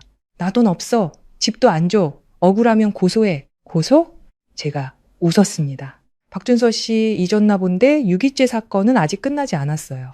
장 변호사님이 적시의 말을 끼어들었습니다. 박준서 씨, 이 합의서에 동의하시면 서지민 씨는 탄원서를 제출하는 것을 고려해 볼 수 있습니다. 유기죄 형량에 대해. 법원에서 아마 집행유예를 선고할 수도 있겠죠.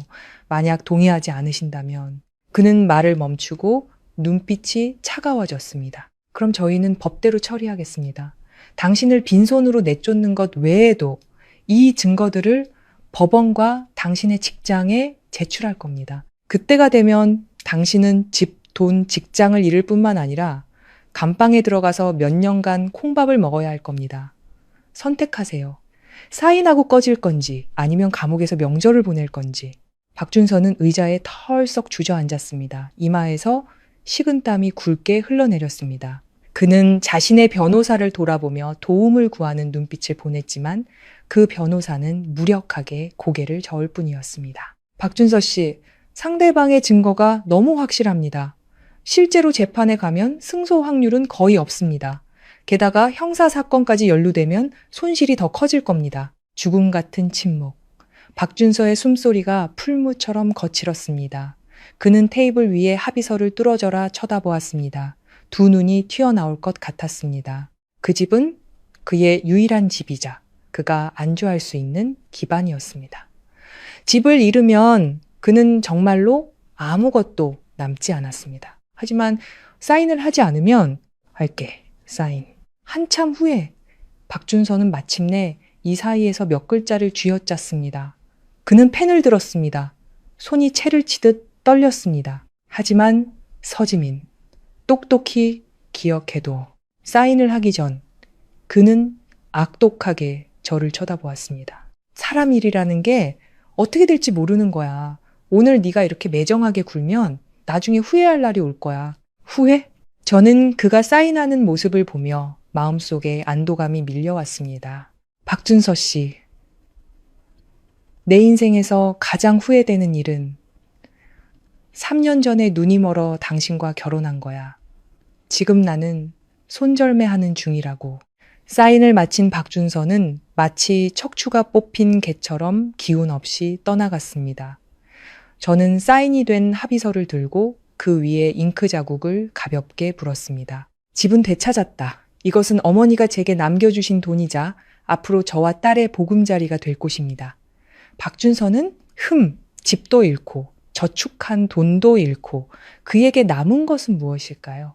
아, 맞다. 돈만 밝히는 어머니와 그를 현금 인출기로 여기는 누나가 있었네요. 그가 집에 돌아가 최영숙 여사에게 집을 잃었다고 말했을 때의 광경이 얼마나 장관일지 정말 기대됩니다. 박준서는 합의서에 사인하고도 집에 돌아가 사실을 말하지 못하고 일단 저를 붙잡았다고 둘러댔습니다. 하지만 그는 한순간은 숨길 수 있어도 평생을 숨길 수는 없었습니다. 3일 후 최영숙 여사는 어디서 소문을 들었는지 집이 제 명의로 넘어간다는 사실을 알게 되었습니다. 이 늙은 여자는 즉시 폭발하여 제 직장으로 쳐들어왔습니다. 그녀는 제 직장에서 난동을 부려 제 명예를 훼손하고 제가 직장을 지키기 위해 어쩔 수 없이 타협하게 만들려 했습니다.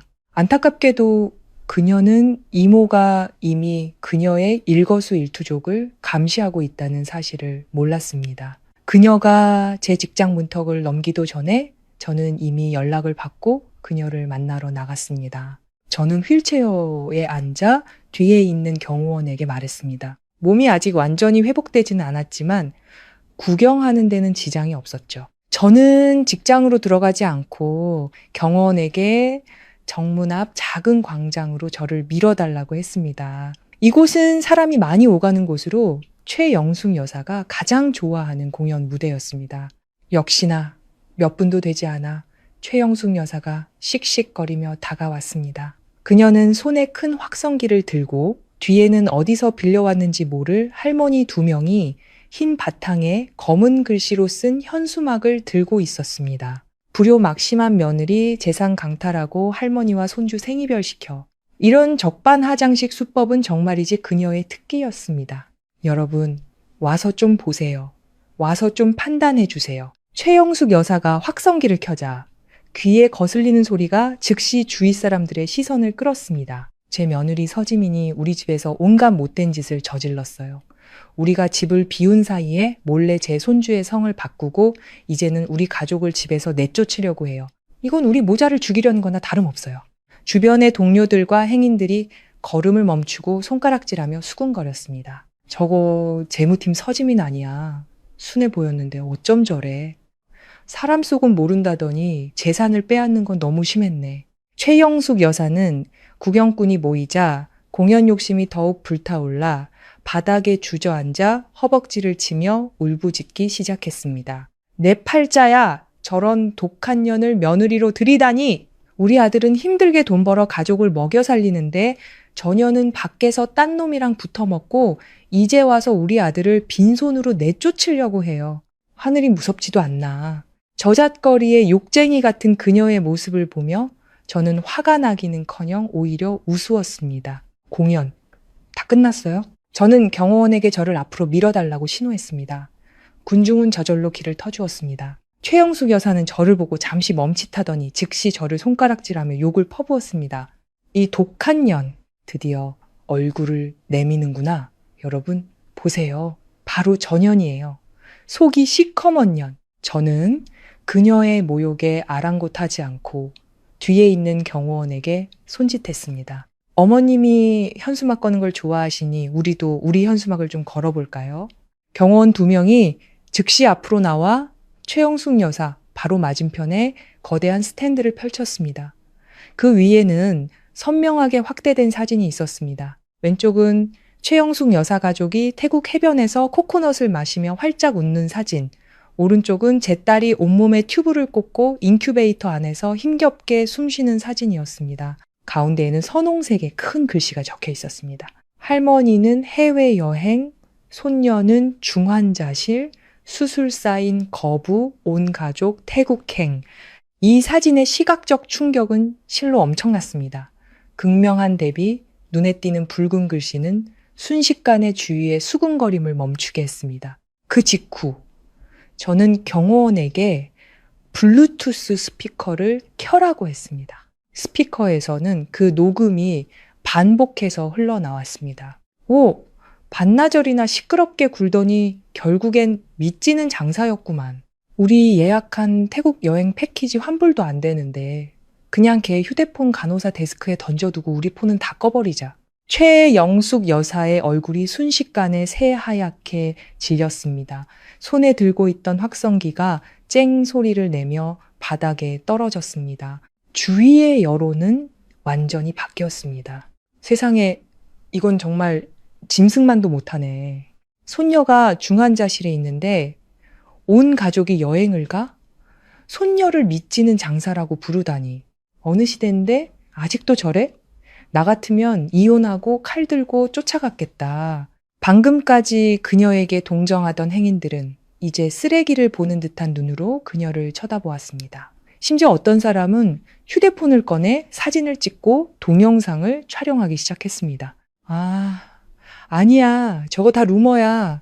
사진도 합성이라고. 최영숙 여사가 당황해서 일어나 스탠드를 찢으려 달려들었지만 그녀가 어떻게 건장한 경호원들의 상대가 될 수 있을까요? 경호원이 가볍게 밀치자 그녀는 바닥에 나뒹굴었습니다. 최영숙 씨, 저는 바닥에 앉아있는 그녀를 보며 차갑게 말했습니다. 여기는 제 직장 앞이고 CCTV도 있습니다. 방금 당신의 명예훼손 행위는 전부 녹화되었습니다. 이전에 유기죄까지 합치면 징역살이가 부족하다고 생각하시는 건가요? 경찰이 곧 올 텐데 스스로 가시겠어요? 아니면 경찰차가 와서 모셔가게 할까요? 경찰이라는 2글자를 듣자 최영숙 여사는 완전히 기가 죽었습니다. 평생 그녀가 가장 무서워하는 것이 바로 경찰이었습니다. 너 두고 봐. 서지민, 너 잘 죽나 보자. 그녀는 욕을 퍼부으며 주섬주섬 일어났습니다. 불효막심한 며느리 현수막도 챙기지 않고 고용했던 할머니 2명을 데리고 잿빛 얼굴로 도망쳤습니다. 그녀의 초라한 뒷모습을 보며 주위에서는 드문드문 박수 소리가 터져 나왔습니다. 잘했다. 한 여성 동료가 제게 엄지를 치켜 세웠습니다. 저는 사람들을 향해 미소를 지었습니다. 속은 시원했지만 저는 아직 부족하다는 것을 알았습니다. 이 가족을 철저하게 짓밟아 다시는 제 앞에 나타나지 못하게 만들어야 했습니다. 최영숙 여사의 연극이 실패로 돌아가자 박준서가 받는 압박은 더욱 커졌습니다. 녹음과 사진이 지역 동영상 플랫폼에서 빠르게 퍼져나갔기 때문입니다. 이모가 모자이크 처리를 했지만 박준서를 아는 사람이라면 한눈에 알아볼 수 있었습니다. 그의 직장 상사는 그를 불러 가족 문제를 원만하게 해결하라고 말했습니다. 만약 사회적 무리를 일으키면 정직 처분을 받을 수도 있다는 암시였습니다. 직장을 잃으면 그는 정말로 끝장이었습니다. 그래서 박준서는 전략을 바꿨습니다. 강경책에서 동정심 유발 작전으로, 협박에서 애정 공세로, 그날 밤 제가 이모가 마련해준 임시 아파트로 막 이사했을 때였습니다. 아파트 아래에서 갑자기 기타 소리와 소음이 들려왔습니다. 저는 발코니로 나가 아래를 내려다보고는 하마터면 토할 뻔했습니다. 아래 공터에 거대한 하트 모양의 촛불이 놓여 있었습니다. 박준서는 기타를 들고 촛불 한가운데 서서 멋을 부린 채 애절하게 월량대표 아적심을 부르고 있었습니다. 제 방 창문을 향해서요. 주위에는 구경하는 이웃들이 적지 않았고 심지어 사겨라를 외치며 부추기는 사람도 있었습니다. 지민아, 나 네가 위에 있는 거 다 알아. 박준서는 노래 한 곡을 마치고 확성기를 들고 소리쳤습니다. 내가 잘못했어. 내가 잠시 정신이 나갔었나 봐. 하지만 내 마음속에는 너뿐이야. 지난 몇 년간 내가 너한테 얼마나 잘해줬는지 벌써 다 잊은 거야? 여보, 나한테 한 번만 더 기회를 줘. 우리 아이를 위해서, 우리 가정을 위해서 돌아와줘. 그는 비통하게 울부짖으며 매우 감동적인 연기를 펼쳤습니다. 사정을 모르는 사람이 보면 이것이 얼마나 감동적인 돌아온 탕자 연극인지 모를 정도였습니다. 저는 발코니에 서서 아래의 광대 같은 남자를 내려다 보았습니다. 그는 도박을 하고 있었습니다. 제가 마음이 약해질 것이라고, 예정을 생각할 것이라고, 아이에게 아빠가 없는 것을 원치 않을 것이라고. 안타깝게도 그의 도박은 실패했습니다.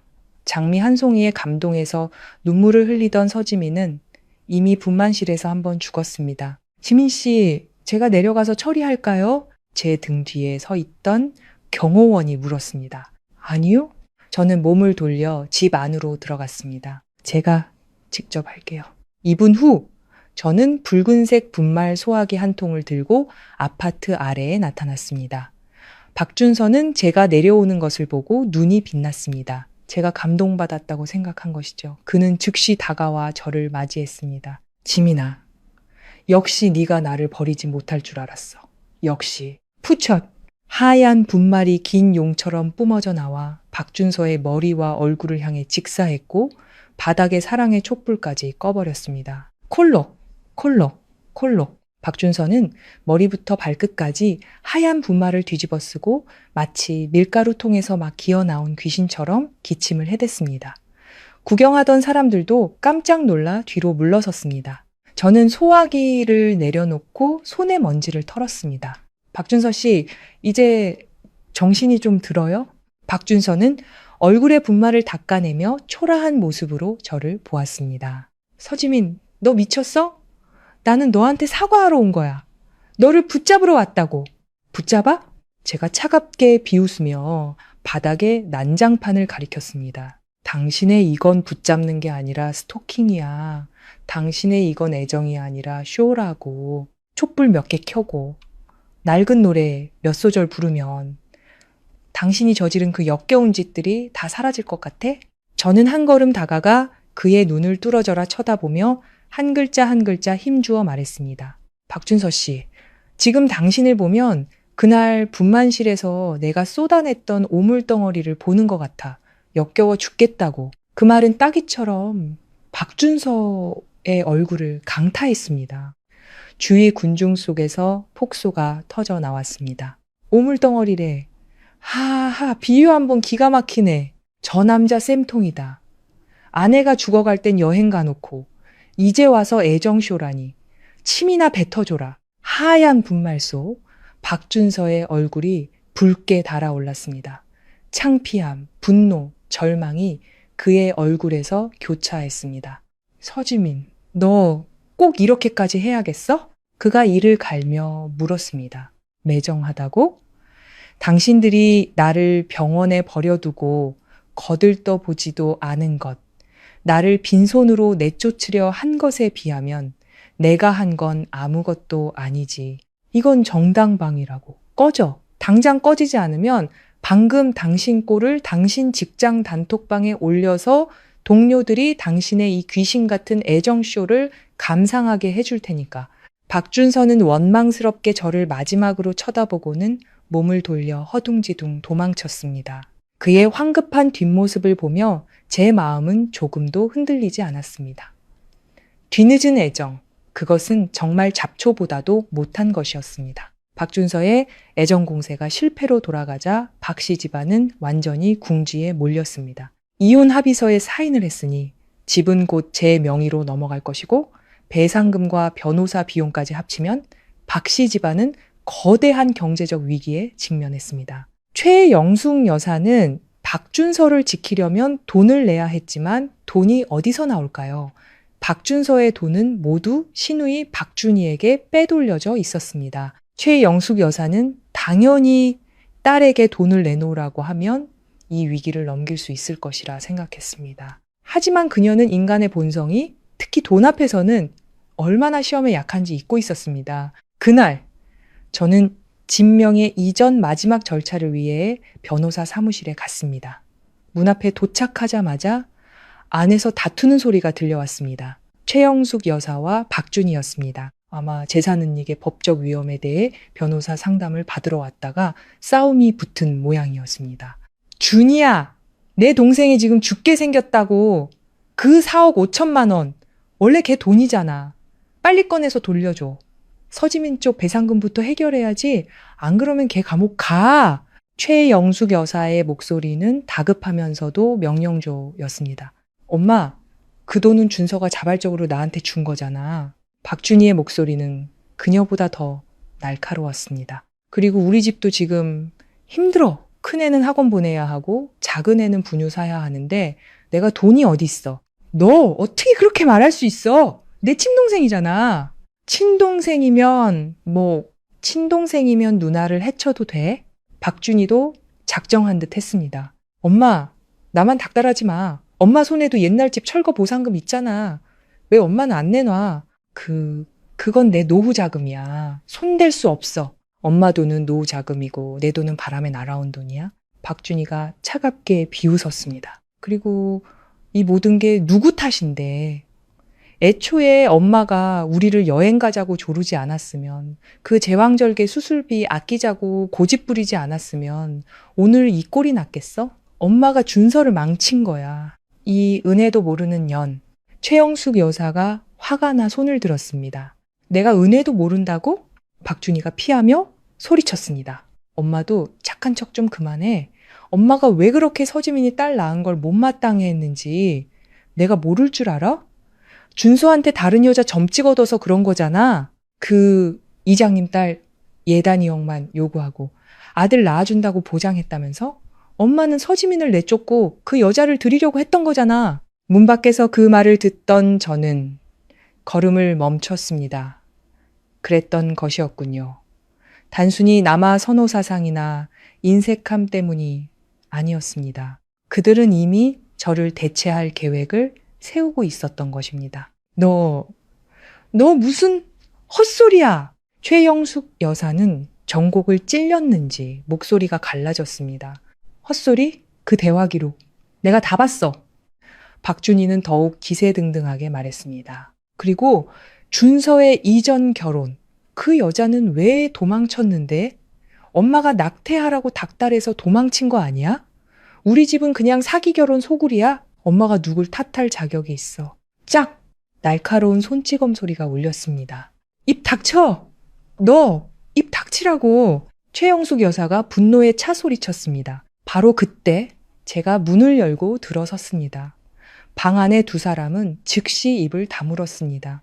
그들은 저를 보고 마치 귀신이라도 본 듯 했습니다. 저는 이 개싸움을 벌이는 모녀를 보며 비웃음을 지었습니다. 장관이네요. 저는 손뼉을 쳤습니다. 정말 장관이에요. 제가 유기당했을 뿐만 아니라 폐기 처분될 계획에도 포함되어 있었다니. 저는 최영숙 여사 앞으로 다가가 분노와 공포로 일그러진 그녀의 얼굴을 보았습니다. 최영숙 씨, 평생을 계산하고 남의 피를 빨아 당신 아들을 키우려고 했죠. 결과가 어때요? 당신 아들은 감옥에 가게 생겼고, 당신 딸은 당신 돈을 삼키려 하고, 당신의 대손 꿈도 산산조각 났네요. 이걸 인과응보라고 하죠. 저는 다시 박준희를 보았습니다. 형님도 더 이해하지 마세요. 그 이체 기록, 장 변호사님이 전부 증거 수집해뒀어요. 제 혼인 후 재산에 속하는 돈, 형님이 삼킨 만큼 그대로 저한테 토해내야 할 겁니다. 10원이라도 부족하면 불법 재산 점유죄로 고소해서 형님도 동생이랑 같이 감옥에 보내드릴 테니까요. 박준희 얼굴이 즉시 새하얗게 질리며 의자에 주저앉았습니다. 서지민 나 돈 없어. 그건 형님 사정이죠. 제가 차갑게 몸을 돌렸습니다. 3일 안에 내 계좌에 돈이 들어오지 않으면 법정에서 봅시다. 변호사 사무실을 나왔습니다. 밖에 햇살은 유난히 눈부셨지만 저는 오히려 따뜻함을 느꼈습니다. 한때 제 위를 짓누르던 거대한 산 같았던 박씨 집안. 마침내 내부에서부터 완전히 무너져 내린 것입니다. 3일 후 박준희는 감옥에 가기 싫어 결국 4억 5천만 원을 토해냈습니다. 최영숙 여사가 어쩔 수 없이 내놓은 노후 자금까지 합쳐 저와 딸의 배상금을 겨우 마련했습니다. 하지만 이것이 박준서의 형사 책임을 면하게 해주지는 못했습니다. 유기죄는 공소사건으로 일단 입건되면 개인적인 합의로 해결될 수 있는 문제가 아니었습니다. 저는 재산분할 합의서에는 사인했지만 저와 제 딸을 살해하려 한 사람에 대해 탄원서를 써줄 생각은 추호도 없었습니다. 제가 왜 그래야 하죠? 금요일 오후 저는 새로 빌린 아파트에서 서한나에게 분유를 먹이고 있었습니다. 이서연 이모에게서 전화가 왔습니다. 창문 열고 아래를 내려다봐 저는 창가로 갔습니다. 아파트 단지 입구 아래를 내려다보자 경광등을 번쩍이는 경찰차 한 대가 서 있었습니다. 경찰관 2명이 수갑을 찬 남자를 연행해 나오고 있었습니다. 남자는 고개를 푹 숙이고 걸음걸이는 비틀거렸습니다. 마치 넋이 나간 사람 같았습니다. 박준서였습니다. 그의 뒤에는 최영숙 여사가 바닥에 주저앉아 허벅지를 치며 비통하게 울고 있었습니다. 경찰을 붙잡으려 달려들다가 다른 경찰관의 엄한 경고를 받고는 바닥에 주저앉아 울부짖을 뿐이었습니다. 신우이 박준희는 멀리서 아이 손을 잡고 냉담한 표정으로 서서 지켜볼 뿐 감히 다가오지도 못했습니다. 봤지? 이서연 이모의 목소리가 전화기 너머로 들려왔습니다. 방금 경찰이 걔 직장으로 가서 체포했어. 정식 체포영장이 발부됐고 유기죄 증거 체인도 완벽해. 거기다 내가 걔가 직장에서 공금 횡령한 것도 좀 찔러줬더니 그것도 조사에 들어갔어. 죄가 더해졌으니 최소 3년에서 5년은 콩밥 먹어야 할 거야. 걔 직장은 당연히 잘렸지. 공무원직에서 파면당하고 징계 통보도 받았어. 이 작은 동네에서 걔는 사회적으로 완전히 매장된 거야. 경찰차에 실려가는 그의 뒷모습을 보며 제 마음속에는 상상했던 것만큼의 통쾌함은 없었습니다. 오직 모든 것이 끝났다는 평온함만이 있었습니다. 결혼식에서 평생 저를 사랑하겠다고 맹세했던 남자. 제가 난산으로 고통받을 때 태국에서 코코넛을 마시던 남자. 촛불로 저를 붙잡으려 했던 남자. 마침내 제 인생에서 완전히 사라진 것입니다. 서지민 끝났어. 이서연 이모가 나지막이 말했습니다. 네, 끝났어요. 저는 전화를 끊고 몸을 돌려 요람해서 잠든 딸을 보았습니다. 아이의 작은 얼굴은 발그레했고 입가에는 아직 우유 자국이 남아 있었습니다. 아주 얌전하고 깊게 잠들어 있었습니다. 커튼 틈으로 들어온 햇살이 아이의 얼굴에 비쳐 마치 황금빛 솜털처럼 보였습니다. 저는 손을 뻗어 아이의 작은 손을 부드럽게 쓰다듬었습니다. 아가, 나쁜 사람들은 다 경찰 아저씨가 잡아갔어. 앞으로는 엄마랑 이모 할머니만 네 곁에 있을 거야. 하지만 무서워하지 마. 엄마가 너를 위해 가장 튼튼한 성을 지어줄게. 아무도 너를 상처 입히지 못하게. 초인종이 울렸습니다. 문을 열자 이서현 이모였습니다. 그녀는 신선한 식재료가 가득 담긴 큰 가방과 레드와인 한 병을 들고 있었습니다. 오늘 같은 좋은 날, 축하는 해야지? 이모는 손에 든 와인병을 흔들며 선글라스를 벗었습니다. 오랜만에 보는 환한 미소를 지었습니다. 네, 저도 웃었습니다. 새로운 삶을 축하해야죠. 우리는 발코니에 앉아 와인을 마셨습니다. 아래에 분주한 차들을 내려다보았습니다. 멀리 있는 노을이 하늘 전체를 붉게 물들여 숨 막히게 아름다웠습니다. 이모, 사람은 왜 결혼을 하는 걸까요? 제가 갑자기 물었습니다. 이서연 이모는 와인잔을 가볍게 흔들며 잔 속의 붉은 액체를 보았습니다. 그녀의 눈빛은 약간 몽롱했습니다. 아마도 동반자를 찾기 위해서 혹은 종족을 보존하기 위해서겠지. 하지만 이유가 뭐든 지민아, 너는 한 가지는 꼭 기억해야 해. 이모는 고개를 돌려 진지하게 저를 보았습니다.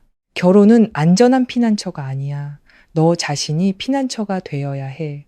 언제나 손에는 돈이, 마음속에는 기댈 곳이 있어야 해. 너 자신이 강해져야만 아무도 너를 함부로 대하지 못해. 저는 고개를 끄덕이며 잔을 비웠습니다. 맞습니다. 이 악몽 같은 결혼은 제게 상처투성이를 남겼지만 동시에 저를 완전히 깨어나게 했습니다. 저는 더 이상 나약하고 남편과 자식만 바라보던 서지민이 아닙니다. 저는 서한나의 엄마이고 이서연의 조카이며 더 중요하게는 바로 저 자신입니다. 삶의 본래 질서는 제가 제 자신을 사랑하는 법을 배운 순간부터 비로소 시작되었습니다. 법원의 최종 판결을 받은 날은 비가 추적추적 내리는 날이었습니다. 하지만 제게는 지난 3년간 가장 맑게 갯날이었습니다. 법원은 이혼을 허가했습니다. 박준서의 악질적인 유기 정황과 형사사건 재판 중인 점을 고려하여 법원은 서한나의 완전한 양육권을 제게 주었을 뿐만 아니라 더 중요하게는 미성년자의 신체적, 정신적 안정을 보호하기 위해 박준서의 면접 교섭권을 중지한다는 장 변호사님의 제안을 받아들였습니다. 이는 서한나가 성인이 되거나 박준서가 완전히 개과천선하고 제 동의를 얻기 전까지 그는 아이를 볼 자격조차 없다는 의미였습니다. 저는 판결문을 들고 법원문을 나섰습니다. 장 변호사님이 검은 우산을 들고 제 옆에 서 있었습니다. 서지민 씨, 축하합니다. 법적으로 두 분은 이제 아무 관계도 아닙니다. 고맙습니다, 장 변호사님. 그리고 이모님께도 감사하다고 전해주세요. 저는 비냄새 섞인 차가운 공기를 깊이 들이마셨습니다. 오장육부가 다 시원해지는 기분이었습니다. 하지만 어떤 사람들은 명백히 아직 상황 파악을 하지 못한 듯 했습니다. 제가 빌린 아파트 아래층에 도착했을 때 건물 입구 처마 밑에서 비를 피하며 웅크리고 있는 구부정한 그림자를 보았습니다. 최영숙 여사였습니다. 불과 반달 만에 그녀는 10년은 늙어 보였습니다. 원래의 악독하고 약삭빠른 모습은 사라지고 쇠약하고 비참한 표정만이 남아 있었습니다. 제가 차에서 내리는 것을 보자 그녀의 눈이 빛났습니다. 그녀는 밖에 비도 아랑곳하지 않고 비틀거리며 달려왔습니다. 지민아! 지민아! 경호원이 한 걸음 앞으로 나와 그녀를 막아섰습니다. 최영숙 여사는 감히 달려들지 못하고 2미터 떨어진 곳에 서서 그 흐릿한 눈으로 저를 뚫어져라 쳐다보았습니다. 지민아, 판결 나왔지? 변호사한테 다 들었어. 그녀는 손을 비비며 우는 것보다 더 보기 흉한 아첨하는 미소를 지었습니다. 그게 이혼도 했으니 나도 이제 다른 건 안 바래. 그냥 우리 손녀 얼굴 한 번만 보고 싶어서 나 빈손으로 온 거 아니야. 그녀는 손에 든 비닐봉지를 들어 보였습니다. 안에는 저렴한 분유 2통과 구겨진 아기 옷 몇 벌이 들어 있었습니다. 이 할미가 우리 큰 손녀 주려고 사왔어. 예전에는 할미가 정신이 나갔었지. 남아 선호 사상에 찌들어서 내가 사람이 아니었어. 하지만 아기는 어쨌든 우리 곽씨 집안 핏줄이잖아. 그녀는 말하다가 눈물을 흘렸습니다. 이번에는 완전히 연기는 아니었습니다. 막다른 길에 몰린 공포가 더 컸습니다. 아들은 감옥에 가게 생겼고 직장도 잃고 명예는 땅에 떨어졌습니다. 큰딸은 그녀와 원수가 되었습니다. 그녀는 문득 자신이 그토록 멸시했던 믿지는 장사, 이 손녀가 세상에 남은 자신의 유일한 희망이라는 것을 깨달은 것입니다. 이것이 바로 인간의 비굴함입니다. 가졌을 때는 소중한 줄 모르고 잃고 나서야 피를 빨기 위해 기억해내는 것. 저는 차갑게 그녀를 쳐다보며 그 비닐봉지를 받지 않았습니다. 최영숙 씨, 사람 말을 못 알아들으세요? 저는 가방에서 판결문 사본을 꺼내 그녀 앞에 펼쳐 보였습니다. 여기 글씨 똑똑히 보이시죠? 면접교섭권 중지. 이게 무슨 뜻인지 아세요? 법적으로. 당신네 곽씨 집안 사람들은 내 딸 근처에 얼씬도 하지 말라는 뜻이에요. 한 발짝이라도 다가오면 그건 불법이라고요. 그럴 리가 없어. 최영숙 여사가 흥분해서 소리쳤습니다. 내가 친할머니인데 세상에 어느 법이 할머니가 손주를 못 보게 해. 서지민, 너 사람으로서 그렇게 매정하면 안 돼. 우리 준서는 이미 망했어. 너 우리 곽씨 집안 대를 완전히 끊으려고 작정했어? 대? 저는 그 두 글자를 되새기며 갑자기 너무나도 비웃음이 나왔습니다.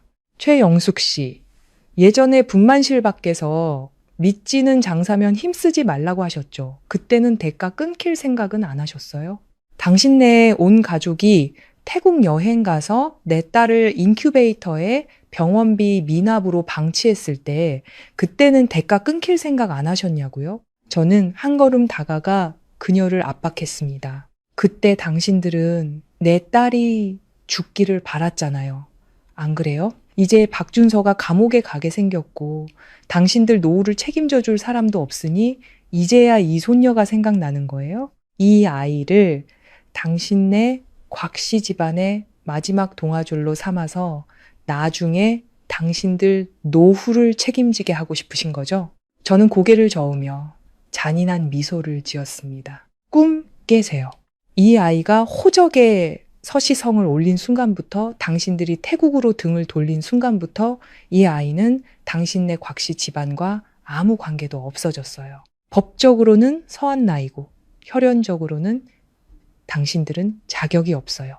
평생 그 썩어빠진 남아선호 사상이나 끌어안고 진흙탕 속에서 썩어가세요. 대가 끊긴 건 당신들이 자초한 결과예요. 최영숙 여사는 제 말에 얼굴이 새하얗게 질려 입술을 떨며 한참 동안 말을 잇지 못했습니다. 갑자기 그녀는 미친 듯이 손에 든 비닐봉지를 바닥에 내동댕이 쳤습니다. 분유통이 굴러나와 하얀 가루가 바닥에 쏟아졌습니다. 서지민, 이 독한 년, 너 잘 죽나 보자. 우리 곽씨 집안 핏줄을 빼앗아 가다니. 너 천벌 받을 거야. 그녀는 욕을 퍼부으며 제 얼굴을 핥히려 달려들었습니다. 경호원은 그녀에게 기회조차 주지 않고 그녀의 팔을 단단히 잡아 죽은 개를 끌고 가듯 그녀를 아파트 단지 밖으로 끌어냈습니다. 한 번만 더 와서 소란 피우면 공공질서 문란죄로 경찰에 신고할 겁니다. 아들이랑 같이 감방 가고 싶진 않으시겠죠. 경호원이 차갑게 경고하자 감방이라는 두 글자에 최영숙 여사는 즉시 기가 죽었습니다. 그녀는 비 오는 길바닥에 주저앉아 허벅지를 치며 비통하게 울부짖었습니다. 빗속의 울음소리는 더욱 처량하게 들렸습니다. 저는 고개도 돌리지 않고 하이힐을 신고 바닥에 분육 가루와 저렴한 옷가지를 밟고 지나가 건물 안으로 들어섰습니다. 비는 여전히 내리며 바닥에 더러운 것들을 씻어내고 있었습니다. 저는 알았습니다. 이번에야말로 저는 과거와 완전히 깨끗하게 단절했다는 것을. 최영숙 여사라는 골칫거리를 해결한 후 저는 제 삶을 재건하는 데 착수했습니다. 첫 번째 일은 그 재수 없는 신혼집을 처리하는 것이었습니다. 집이 제 명의로 넘어온 다음 날 저는 부동산에 연락하여 시세보다 조금 낮은 가격에 내놓았습니다. 조건은 일시불, 최대한 빠른 거래였습니다. 저는 그 집에 어떤 것도 원하지 않았습니다. 그곳에 벽돌 하나 벽 하나에 제 3년간의 서러움과 박씨 집안의 계산 속이 배어 있었습니다. 가격이 합리적이었기 때문에 집은 금방 팔렸습니다. 집 판 돈에 박씨 집안의 정신적 피해 보상금까지 더하니 제 손에는 갑자기 여유가 생겼습니다. 이서연 이모는 돈을 함부로 쓰지 말라고 조언했습니다. 집은 좋은 위치, 좋은 보안의 곳에 사야 한다고요.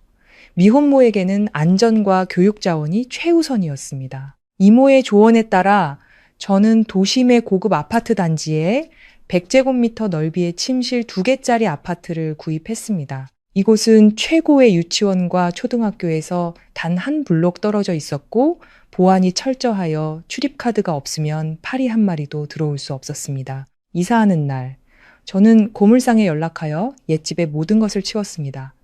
박준서가 입던 옷, 우리가 준비했던 결혼사진, 심지어 우리가 함께 썼던 냄비와 그릇까지 그 모든 것이 트럭에 실려 떠나는 것을 보며 제 마음속에 무거운 짐이 마침내 완전히 사라지는 것을 느꼈습니다. 새 집은 넓고 밝았습니다. 저는 서한날을 위해 특별히 분홍색 아기방을 꾸미고 두꺼운 놀이 매트를 깔고 장난감을 가득 사주었습니다. 하지만 저는 돈과 집만으로는 부족하다는 것을 알았습니다. 이모의 말이 맞았습니다. 결혼은 안전한 피난처가 아니었고 저 자신이 피난처가 되어야 했습니다. 한 여자의 가장 큰 자신감은 저축액뿐만 아니라 돈을 버는 능력에서 나옵니다. 산후조리를 2달간 하고 몸이 거의 완전히 회복되자 저는 이서연 이모를 찾아갔습니다. 이모, 저 일하고 싶어요. 그때 이서연 이모는 사무실에서 서류를 결제하고 있었습니다.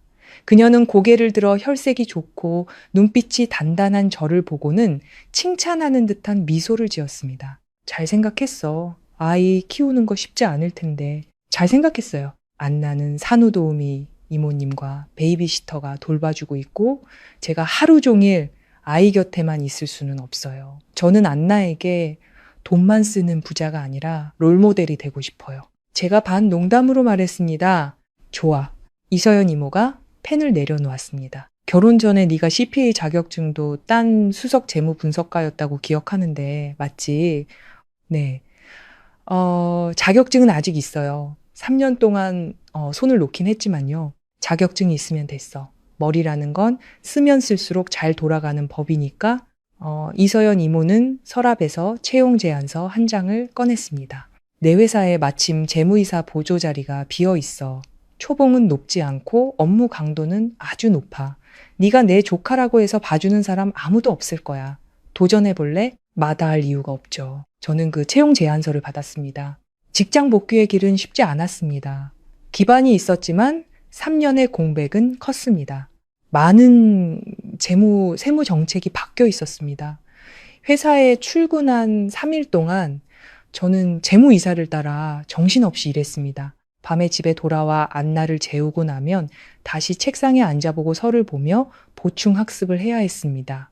그 기간 동안 저는 자주 새벽 2, 3시까지 깨어 있었습니다. 피곤했냐고요? 당연히 피곤했습니다. 빽빽한 숫자를 보느라 눈이 시려 눈물이 날 때도 있었고 보고서의 소수점 하나 때문에 이사에게 호되게 꾸중을 들을 때도 있었습니다.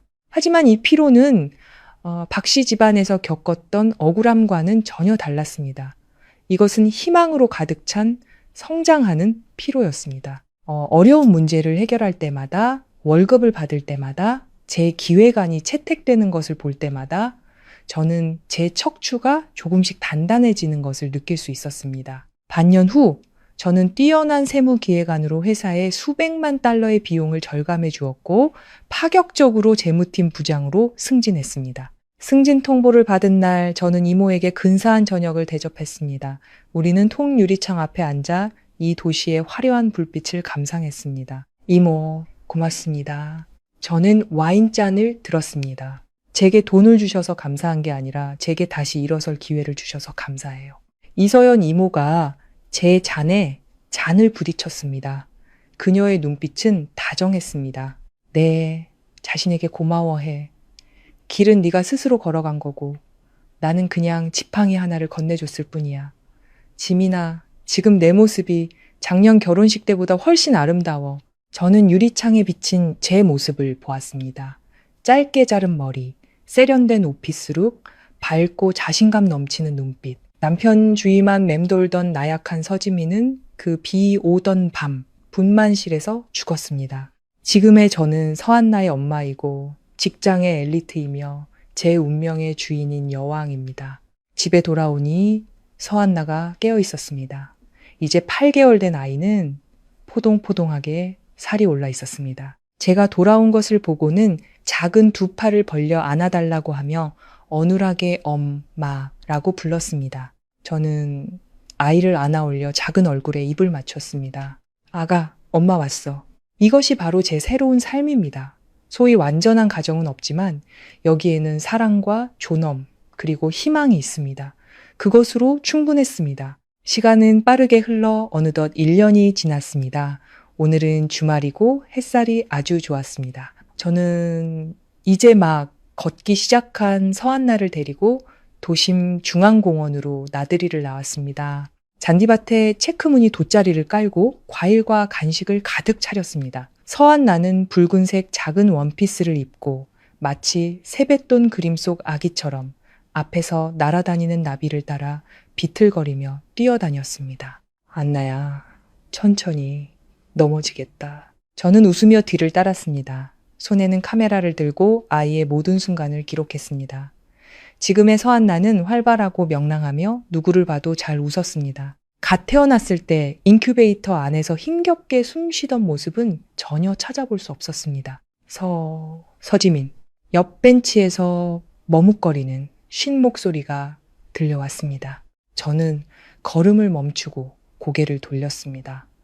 저쪽 나무 그늘 아래에 한 남자가 앉아 있었습니다. 그는 색이 바랜 낡은 점퍼를 입고 머리는 덥수룩하고 수염은 깎지 않았으며 몸은 바싹 마르고 등도 굽어 있었습니다. 자세히 보지 않으면 노숙자로 착각할 정도였습니다. 하지만 저는 그 눈빛을 알아볼 수 있었습니다. 박준서였습니다. 듣자 하니 그는 유기죄 사건에서 모범적인 태도를 보였고 제가 탄원서는 쓰지 않았지만 가중처벌을 요구하지도 않아서 법원에서 최종적으로 징역 1년에 집행유예 2년을 선고받았다고 했습니다. 하지만 그는 감옥에 가지 않았음에도 감옥살이보다 더 힘든 나날을 보내고 있었습니다. 공무원직은 잃었고 서류에는 전과 기록이 남았습니다. 제대로 된 회사에서는 아무도 그를 받아주지 않았습니다. 이 좁은 동네에서 그의 평판은 이미 바닥까지 떨어져 있었습니다. 지금은 배달 일을 하며 겨우 먹고 산다고 들었고 종종 손님들이 그를 알아보고 별점 테러를 한다고 했습니다. 최영숙 여사는 충격으로 뇌졸중으로 쓰러져 반신불수가 되었고 신우이는 진작에 그들과 연을 끊었습니다. 지금 그는 혼자서 자신을 부양하며 병든 늙은 어머니를 돌봐야 했습니다. 사는 게 죽는 것보다 못한 삶이었습니다. 저는 그를 보며 마음이 이상할 정도로 평온했습니다. 증오도 분노도 없었습니다. 마치 낯선 행인을 보는 것 같았습니다. 박준서는 저를 보았습니다. 그의 눈에는 경탄과 자격지심이 가득했습니다. 오늘의 저는 잘 재단된 트렌치 코트를 입고 섬세하게 화장했으며 온몸에서 자신감의 빛이 났습니다. 초라하고 가난한 그와는 마치 다른 세상 사람 같았습니다. 정말 너구나. 박준서가 입술을 달싹였습니다. 그의 시선은 멀지 않은 곳에 있는 서한나에게로 향했습니다. 서한나는 호기심에 찬 눈으로 이 이상한 아저씨를 쳐다보고 있었습니다. 박준서의 눈이 즉시 붉어졌습니다. 그는 떨리는 몸으로 일어나 한 걸음 다가와 손을 뻗었습니다. 마치 아이를 만져보고 싶은 듯 했습니다. 저 아이가 내 딸이야? 벌써 저렇게 컸네. 안나야, 이리 와. 제가 나지막이 불렀습니다.